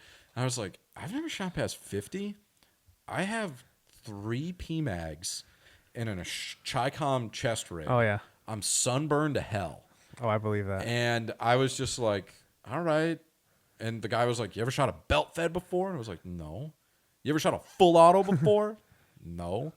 "You ever shot a rifle before?" I was like, "I mean, kind of, like before this a little bit." And he was like, "All right, dude, like I'm going to help you out." So he was like calling my hits. I probably got, if I was not last, I would have been like the person who shot last probably died. Probably like a DNF or something like that. So I came back, put the rifle away, didn't clean it. And I was just like, that sucked. I suck. I don't know what I want to do with the rest of my life. Like I remember just being like, and then I like didn't shoot competitions ever again. And then like I built like a 20-inch H bar, and you couldn't find carry handle uppers at the time, and I really wanted a carry handle. So I got a flat top, and I like assembled an AR, and I was like, that was pretty fun. And I had a Glock 17, and those were the only guns that I had for the longest period of time. And it was like, go up north, magged up into trash. And then I saw Thunder on the Tundra the first year on Arms List. I still wish I knew how the hell I found that. I don't know how I found it. And it was actually one of my buddies, because we were like horse trading guns on Arms List. Like I traded my way up to a Mark 12. Like I think I started off with like a 22 pistol, and then I just kept trading, and I got like addicted to it. I was driving all over the state, just like trading firearms with people, trying to get something cool. Nice. And I like traded Tavor for a Mark 12, then I traded that for something else. But go to the first year, meet Todd, who's the match director for Thunder, along with a couple other guys. He was my RO that year, and he was incredibly nice. And everybody there was like very, very nice. And I'd kind of been shooting like soft level IDPA matches, like Tuesday night league, where there's like 3 IDPA stages. Yeah. And I really disliked all the people that I was shooting with there. And I was like, is this really what shooting sports is about? Like boomer fuds getting together to essentially be mean to young people. Because I was like, I think I was like 24 at the time. And I really disliked all those guys. And I was like, I don't really see myself like going any deeper into shooting. I just gotten a new job, and there was a skeet team at the job that I was doing, so I was getting deep into shotguns. And I was like, I'm loading 12 gauge in my basement and like drinking till 1 a.m. Nice. And I was just like, these rounds might work, and some of them were loaded way too fucking hot. Nice. Like we shoot over a highway in the distance. If some BBs made it to that highway, I wouldn't be surprised. That's awesome. Yeah. So I was getting into shooting sports, but I was getting into like different shooting sports than what I do now. And like the Thunder guys were just great. And then I went back the next year where it was 2 days, and it was hot, but it was the year before your first year. And we still had like squad ROs that walked around with us rather than like stage ROs. And that one just cemented it for me, where I was like, this is actually what I want to do.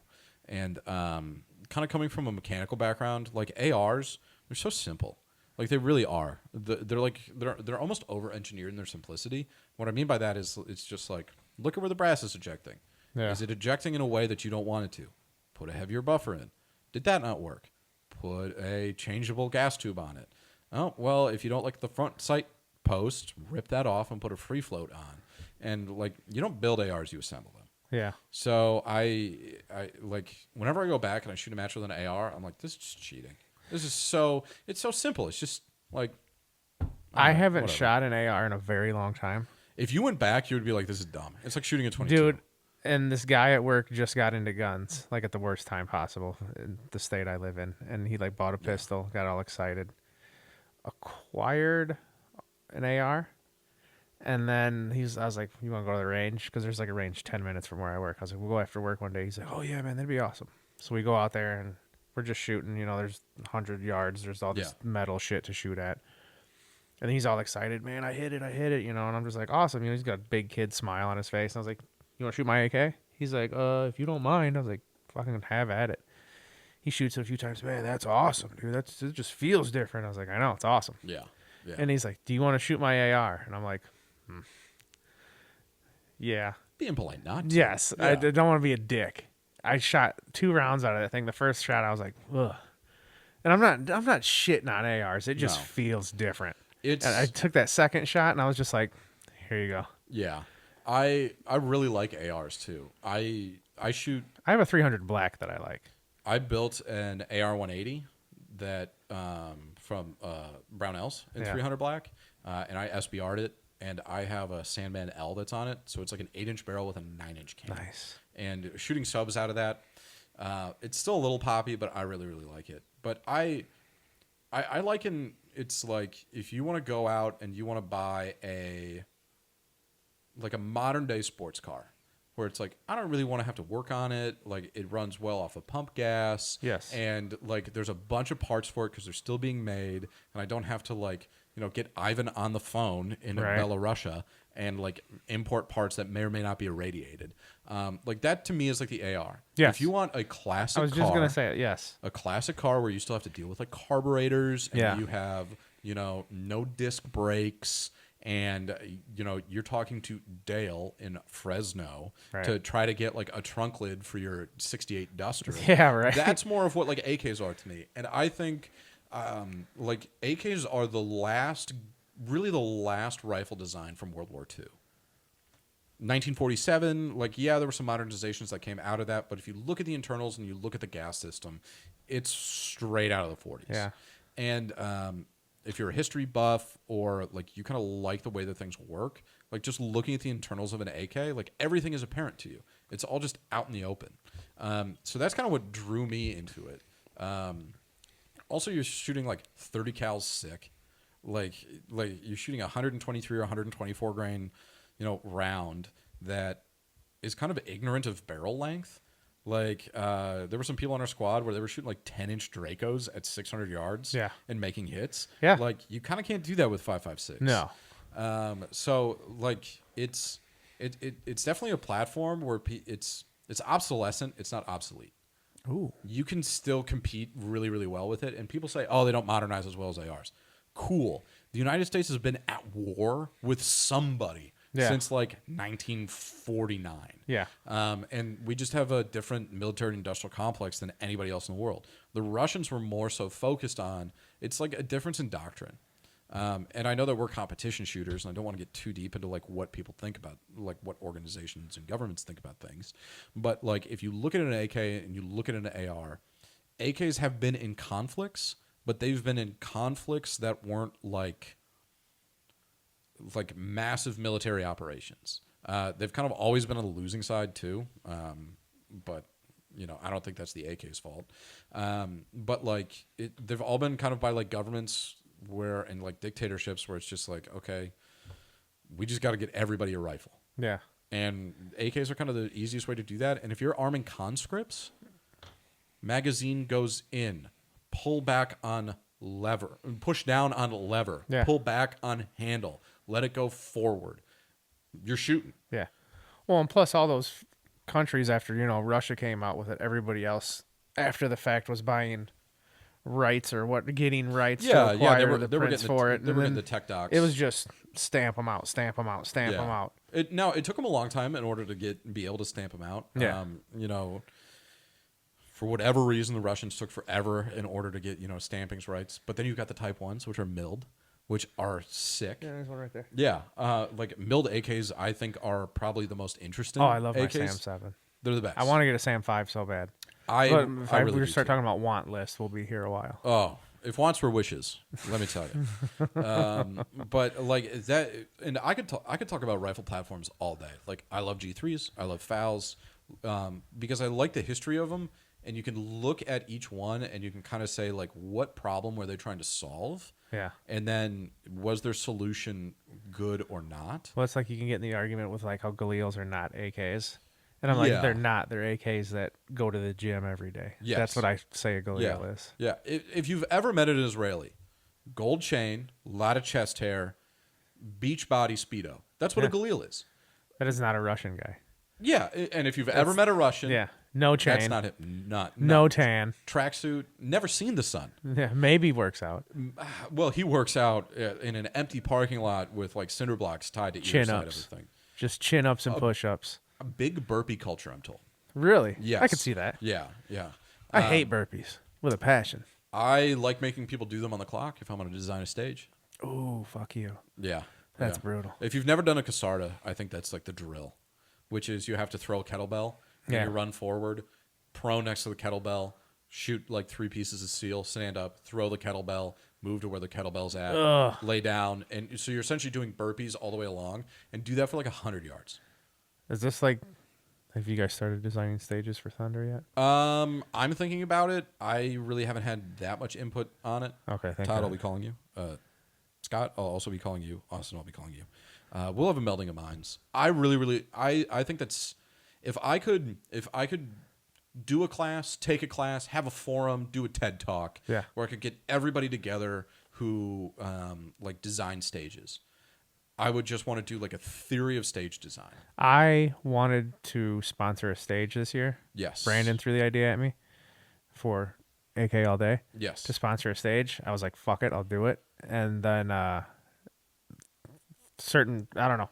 After further talks, it was not a possibility. I've no problem with people putting their name on stages. I have problems with people who are saying, I'm going to design a stage, because you don't design a stage in a vacuum. You design a stage where there's 5 other stages that people need to shoot that day. Yeah. And I think that with a lot of sponsors for some matches, it is, well, I want my stage to be the most badass stage. Yeah, see, I wanted simplicity, but thought process. Yes. That was my thing. Yeah. Because Brandon's like, well, we could do this. Or like, what if we do this? I was like, nope.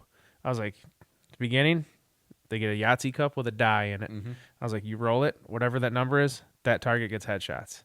I was like, I want 12 targets, and each of them will have like, number 1, number 1, number 2, number 2, number 3, number 3, etc. 2 of them get headshots. You roll that die.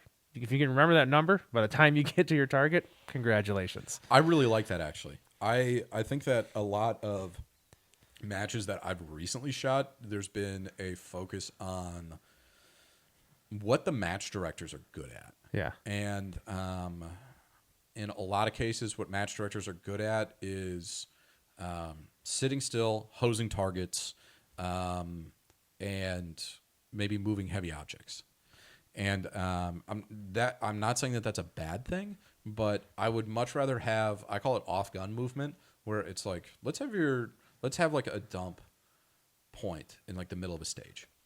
And then you have to go over here and you have to do something away from your rifle. It's behind the line. You're not breaking the 180. Everything's safe. It's on, you have to do something over here. Maybe you have to move something. Maybe you have to solve a puzzle. Like some Zelda type shit. Yeah. Like where you legitimately have to like kind of use some brain power over there, and you have to take some of your processing power, for lack of a better term, and put that into something that isn't shooting the stage. And then you come back to the rifle, you do something with that, you move on, you move forward, you maybe dump it again, and then you do something else. I like having somebody exert X amount of energy and then go back to shooting. What would be, so in the tactical games or in some CrossFit, they'll have a wind bike. Yeah. Where you have to do a certain amount of watts. Ooh. And then once you're done with that, then you have to come back and shoot. I am all for getting people's heart rates up, because that's huge. I'm I'm terrible at holding still when I'm out of breath. Well, if you want to talk about like, hey, we want to do things that are tactical, and we want to do stages and events that are more focused on real life scenarios, you're not going to get that in like defensive courses where it's like, pretend that people are shooting at you. Yeah. If people were actually shooting at you, because I was never in the military, I'm not in law enforcement, if people were actually shooting at me, I would be shitting my pants. My heart rate would be 300. Oh, hell yeah. And I would be kind of like falling apart. So if you're a match director or a stage designer and you say, hey, we want to get this as close as possible to, what somebody might be feeling while they're experiencing some, two-way range, I think the best way to do that is you have to get their heart rate up, and you can't do that while they're shooting. Roman candles. What was it? Lynx Brutality. They do a lot with pyrotechnics. Yeah. So you'll be like, say you're prone down on a table and you're shooting. They will have like movie prop simulated bombs going off next to you. Oh, see, that's wild. I really, really like that. I think you have to know your audience.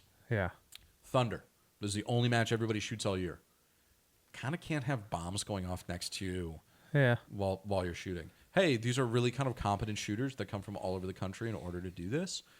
We can kind of maybe do a little bit more. Yeah, right. And that's not because I want to knock anybody at Thunder or any of the stage designs there. I think that it's great for what it is. I think if you're going to shoot your first match, go out, buy a Chi-Com chest rig off of Amazon for like $15, or go to Americana Pipe Dream, or go to Commando Store and get whatever chest rig is there. PMags are great. Like, you can walk into any store in America, Cabela's, and you can get 7.62-39 PMags. If you're shooting a 5.56 AK, AC Unity.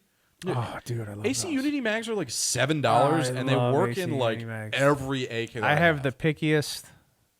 Well, a couple of my 5.56. Your very M90 is really tight, like in terms of the mag. stupid. Yeah. It's steel mags or nothing with that. It's Serbian steel. Yeah. That's all I do. But like, you can, like, you don't have to go out. You don't have to run bakes. No. Our bakes great mags, absolutely. Fantastic. But I think a Chi-Com, I would recommend that everybody shoot irons, at least for one match, because it's kind of a humbling experience, and I think you should know how to zero irons, just like period.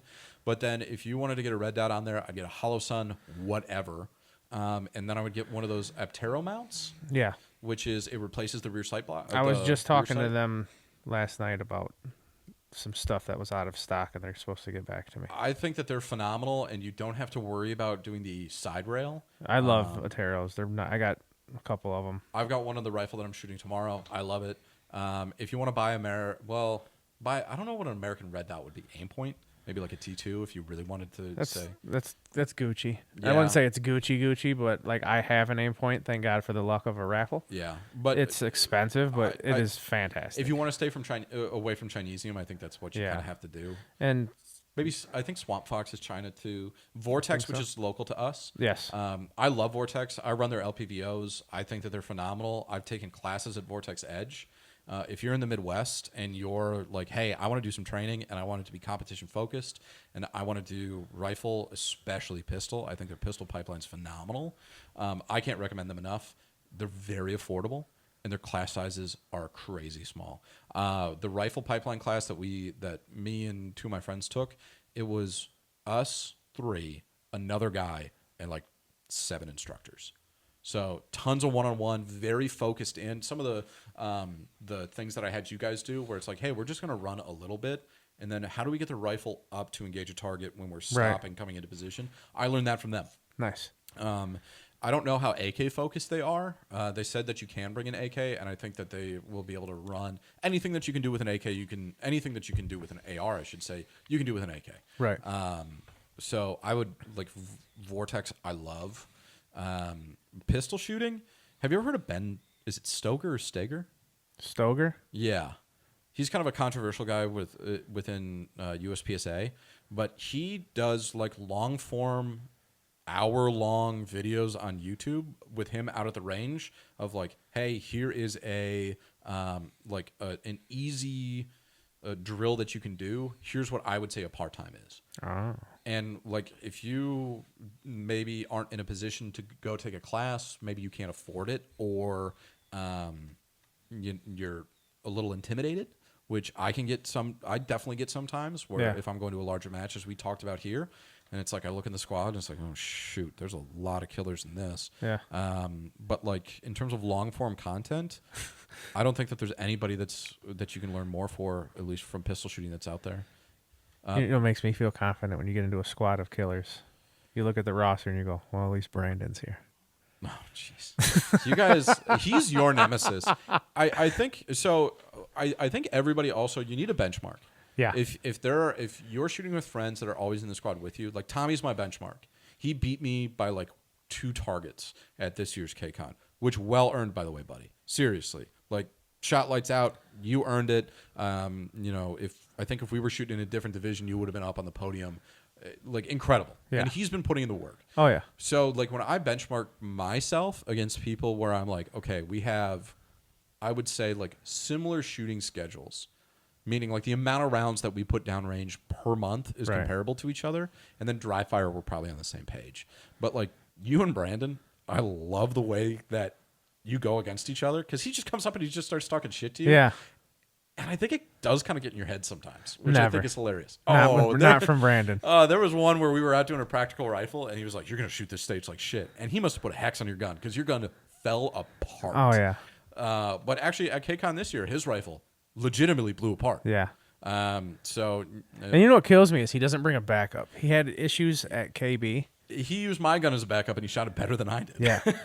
He had issues with his gun at KB, and he was like, I was like, "Where's your backup?" "I didn't bring one." And I'm like, "We're in fucking Texas." Do you always bring? dude." Do you always bring a backup? Me? Yeah. Yes. Do you always bring mags? No. Okay. No, I do not. But I do stay at a Holiday Inn Express. Hey, that's where I'm staying. Yeah. Tonight. No, I still can't believe I drove all the way. Well, see, at least, I don't know.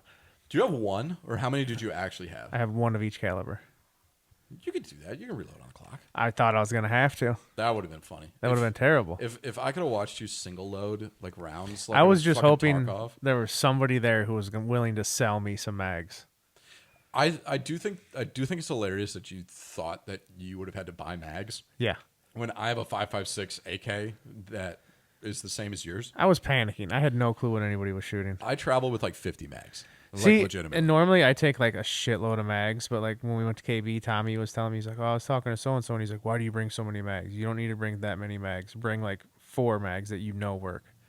And I was like, "Yeah, that's a good idea." And so I took all my mags out of my chest rig because I normally just keep them in whatever rig or belt I'm using. Oh, and smart. I took them out. Yeah. Ammo can. Forgot to bring the ammo can. Yeah. I'm big on duffel bags. Yeah. So I will literally just like whenever I get back from a competition, I take everything out of the duffel bag, clean it, wash it, do whatever I need to do, refill anything that I need to do in there. So if I used batteries or if I used like dude wipes or something like that, I just refill it, and then I just have a duffel bag of like I'd call it range essentials, and I just have that sitting in my basement. Nice. And that's what I need. And then for Dick's Sporting Goods, you can get. I've had the same Nike duffel bag since I was in high school, and I want to say I got it for like $40. I've got enough tote bags and duffel bags in this house to choke a grizzly bear. Choke I don't know, but then when it comes, like, I really like ammo cans. In terms of like not only storage for ammo, but also just like 5.56. I put a minimum of 4 5.56 mags into each one of like my 5.56 ammo cans, so I can literally just grab an ammo can, and 4 mags is enough to shoot any competition on the planet. And then I kind of always run the same chest rig.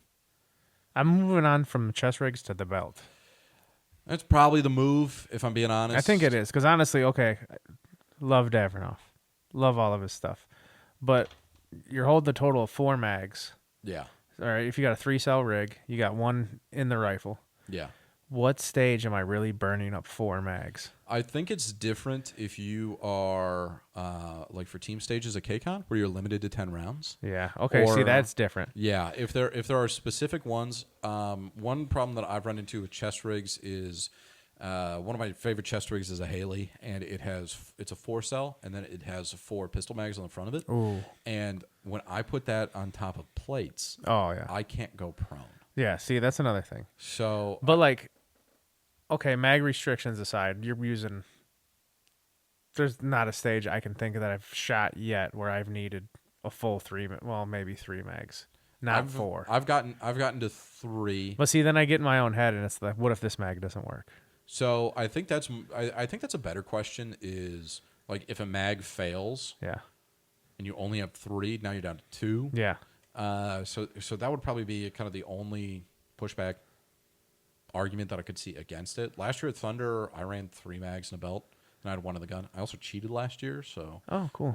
We'll go from there. Got away with it. That's something that I actually like to kind of get a heat check on because it's something I've been thinking about a lot recently.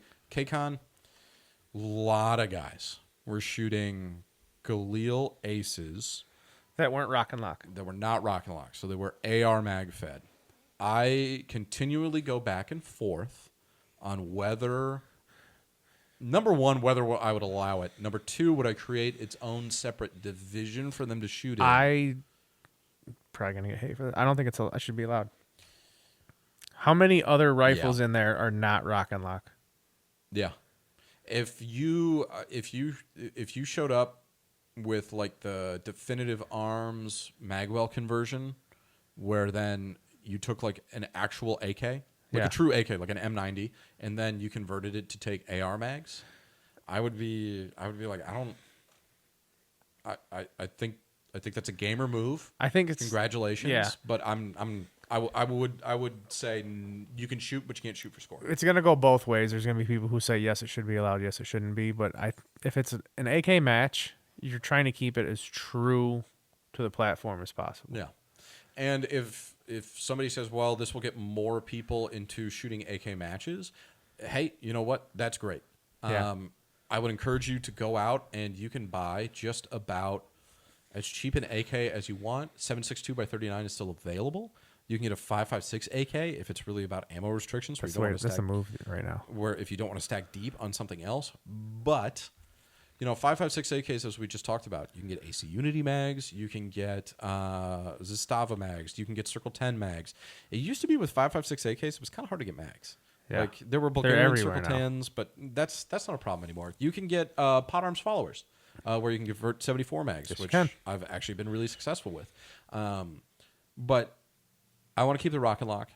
Yeah. I'm a bit of a purist in that way, but if it prevents you from coming and shooting a match, there should be a class for it. There should be an open division. Where but see, then that would suck. Because say you're somebody and that's what you have.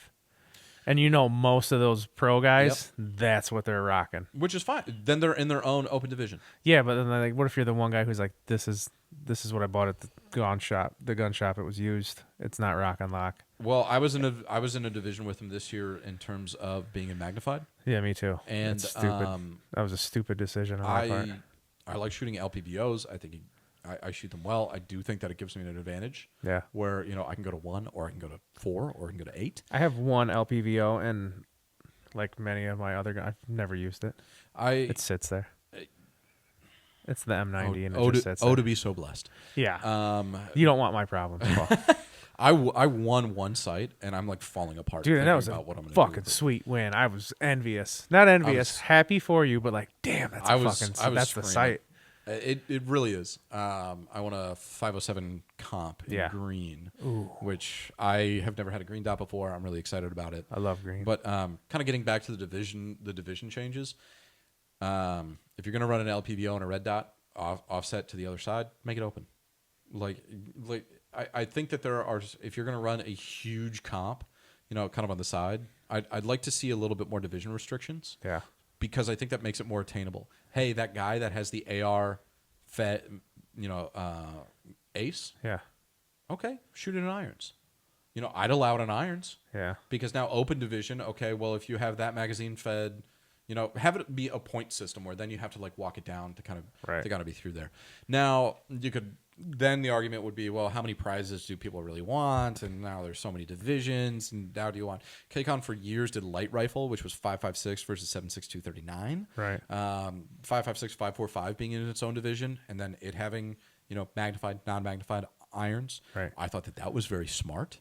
Mitten State Mayhem, which we are going to be shooting coming up here in July. Yeah. I think that their division breakdown is phenomenal because they allow ARs to shoot and they have a freedom class division for ARs. Yeah. And it's essentially open ARs. Then they have mutants, which I think is smart because it's 5.56 AKs, magnified optics, and kind of do whatever you want. So it's still a Rock and Lock division, but it's still within AKs. Yeah. And then they have Modern, which is red dots and breaks. Right. And then they have Caveman, which is irons, and essentially bog stock. Out of all of the division breakdowns that I think you can have for an AK match, I think that's the closest to There's what so many I would call Are you perfect. one of them?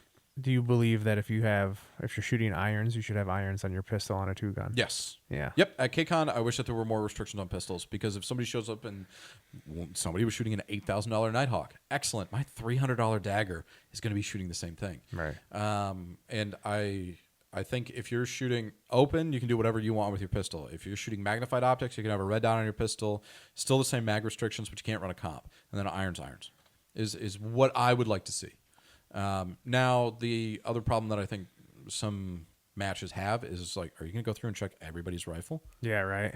Yeah, Like I at would. registration? Let me see what you're using. I don't think you necessarily have to do it at registration, but like at the beginning of each day at KCON at least, they go Yeah. through and they say, "Hey, are you still shooting dot? Yeah, right. Or are you going to be changing it up and you're going to be shooting something else?" Next year, I'm podium them.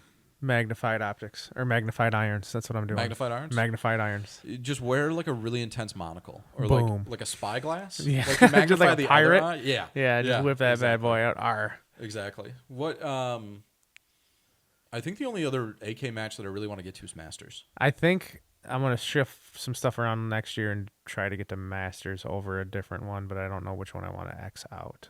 I don't know, because Masters is still a drive for me. I think that I would. Oh, man, I won Winter KCON last year. Yeah. And it's just bragging rights. Yeah. So this is probably the perfect place to do it. So I'm still kind of the king of winter. So I'll probably still do KCON winter. I might do that this year. I don't know, man. There's so much stuff. It's so many competitions. There's so many great matches that are coming up, and they're coming up all over the place, which is great. Yeah. It used to be where it was like, okay, got to go to Utah, got to go to Arizona, Texas a little bit. Yeah. But now it's like you can go to the Carolinas. There's more Ohio. Yeah. Well, now Texas, they're doing the lethal weapons again. I love shooting carry handle ARs. Yeah. And I really want to do that, but I also should probably get a FAL. But I love FALs. I love G3s. I just want to go do it just to shoot something wild. That's not. What would you shoot? I don't know. Something cool. Last year, me cheating at Thunder was I shot a SIG 556, which is the everybody wants the SIG 550, which is the Rock and Lock SIG. Yeah. Those are like $8,000. This is the $2,000 AR magazine fed one, which I was like, yeah, I can shoot this right, little old me. And they were like, yeah, absolutely, because I was determined that I was going to win a division. I'd love to shoot my PS90 at a competition. Yes. I think that would be awesome. There's a, what do they call it, outlaw match? Yeah. There's an outlaw match that's going to be coming up in October that I'll get you to, because a guy shot a PS90 there last year. Nice. There's weird restrictions at some ranges when it comes to 5.7. Really? Yeah, because they're like, you can't shoot bottleneck pistol rounds if there's steel. And I don't know why that's the case. Huh. But like at KCON, there was one year where I love shooting Tokarevs, 7.62 Tok, which is essentially the Russian boomer version of 1911. And I was like, yeah, I'd love to shoot a Tokarev. And they were like, well, you can only shoot hollow points. It's like, oh, well, I don't have any hollow points. I don't feel like shooting a dollar round pistol for what's out there. Paul, we've been having a blast, but we've been in this for 2 hours. Are you shitting me? No, I'm not. I'm about to die on this battery again. Okay. Well, so I don't have batteries to change it. I don't know. Anybody that so I like to end on positive notes. Hit me with something positive and a word of advice. Oh, so positive for me is there are, I think, people that are doing a lot of really, really good. And for this, I'll say in like the firearm space, especially when it comes to people that you should follow on Instagram. Number one, it should be you. Yeah, because obviously it's your podcast. There's a lot of vibes guys that I think are out there on Instagram. I'm Horrendous, who I think posts a lot of great content. Bolts and Holes. Oh, definitely. Who I think if there's somebody who does like, what's the GBSR crap? Where they're just like, knowledge transfer. If you get a high enough red dot, you don't even have to like raise it to your shoulder. Yeah. But if there's somebody where I think he shoots a lot of rounds, I think he like you can actually learn something from somebody. Yeah, it's definitely him. Definitely him. AK's, I mean, Clayco. Yeah. He's kind of the guy. Neil Vermillion, I will definitely shout out. If there's somebody who you don't know how to answer a question, he's definitely somebody who can get that answered. And the company that he works for, I think, is phenomenal. I was intimidated by him when I met him, and then after talking to him, he's a great dude. He'll sit back and he'll be like, I'm such an asshole. I'm a huge dick. And then he's like the nicest guy. Yeah. So I really like Neil. Carbon R32, Tommy, who's a friend of ours. That's my guy. If there is somebody who exudes positivity into a space, oh, dude, it is definitely him. And especially out on Instagram, I think he's just worth the follow for like the hijinks that he gets into. Yeah, he's such a, I don't know, like you said, he's positivity. Like I'd be like, Tommy, I just stepped in this pile of shit. He'd be like, yeah, but look, there's a quarter on the floor too. Yes, you know? he's definitely a glass is always full no matter what's in it. I really like all those guys that I just named there. From a note of kind of one thing. I really do like it now that more people are like, hey, get out and shoot competitions. Oh, yeah. And you don't. I say it so much. You don't need to be perfect in order to show up and shoot. Again, $15 Chicom chest rig, and I'll plug some companies that aren't sponsors, but who I love and are local to me. Americana Pipe Dream, if you're looking for They sell surplus. so much awesome stuff. And their Zoomers, they're hilarious. They're definitely worth a follow there. Code BUS and 10% off. Do you really? It says it right on this website. Use code BUS and 10% off. Shit. There you go. Sponsor, not sponsor. I love Commando Store if you really want some esoteric stuff that's out there. They're all, I think, hilarious, too, in terms of like who you can follow. But get the Chicom chest rig. Get whatever the cheapest mags that you can get. If you really are set on steel, go to the Mocus Rofus guys. Surplus always works. In Polish gun, Polish mags. Bulgarian gun, Bulgarian mags. Serbian gun, Serbian mags. Yeah. Just do that. And we talked about being intimidated. Don't be. I mean, like every single time where I'm like, oh, I'm so intimidated. I'm really nervous to like talk to this guy. Every single time it has just been like, you fucking dummy. Yeah. Like there was there's no nothing. reason for you to be this way. Like if you want to get good at baseball and you want to be a better pitcher, don't hang out with the guys who are just as good or worse than you. You want to get if you want to be the best, you got to play the best. Yes, exactly. You got to be around better people to get better. It's the truth. And I definitely understand cost restrictions. I talked a lot today about like, hey, this is the only match that these guys shoot. But if that's what you got to do, plan it. If that's what you need to do, and you can only shoot 1,000 rounds a year, dry firing is free. Yeah.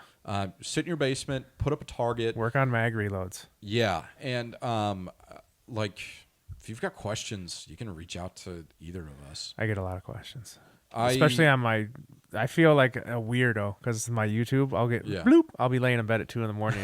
and I'll get a comment and I'll hurry up and reply. And I'm like, they probably think I'm a weirdo because I'm up at 2 a.m. replying to YouTube comments. I'm not in the space like you are in terms of engagement. I'm just like, this is definitely a hobby for me, but it's a hobby that I'm passionate about. But if there's ever like, hey, do you think this is a good match that I should go to? Shoot it over to me. Hey, do you think that these are good mags? Hey, do you think that this is a good rifle? The answer is probably always going to be, well, what do you want to do with it? And then if you can kind of say, hey, this is what I want to do with it, the answer is probably going to be yes. And that's Recaroni and cheese. A lot of underscores in there. A lot of underscores. I'm really, really hard to find. It's kind of hard by design. You know, I got that name because I was sitting in my college. We called it the trash house. Our living room was probably the size of this room, and we just threw like parties, and there would just be like vomit on the walls. Nice. But we college, the education. The guys, the guys that I lived with, we kind of got a reputation of like just like letting everybody in, and I would always be working the door, and I'd be like, "You ever go to parties and people are like, who do you know here?" Yeah. I would always be like, who told you about this? Yeah. What was your KD in Modern Warfare 2? Yeah. And one kid was like 0.5, and I was like, you get the fuck out of my house. And then one guy was like 1.76, and I was like, ooh, all right, you're helping the team. But the kind of the reason I bring that up is it's like dudes supporting dudes.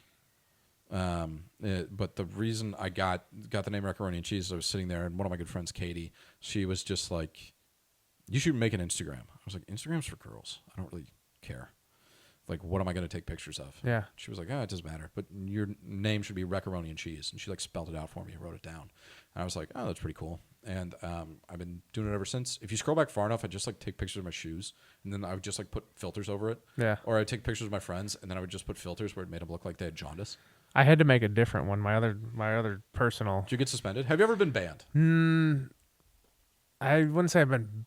Well, yeah, like the 1-day bans. Is that a thing? Like where they take something down and they say you can't do nothing for a day? Oh, because of what you posted, not because of what you said. Yeah. So last piece of advice here, I would say it's not that serious. I am somebody who gets wound up really easily, not by like what people say, but like I take myself very seriously. Right. And a lot of the jokes that I kind of make and kind of go through is, and like the self-deprecating is definitely more so like, hey, take myself out of the space, make it so I can still have fun. And if you ever find yourself, no matter what you're doing, and finding that it's not fun anymore, when did you lose the fun? How do you get it back? And if you can't, and if you don't think that you can get it back, what kind of change can you make so then it will be fun again? Oh, that was deep.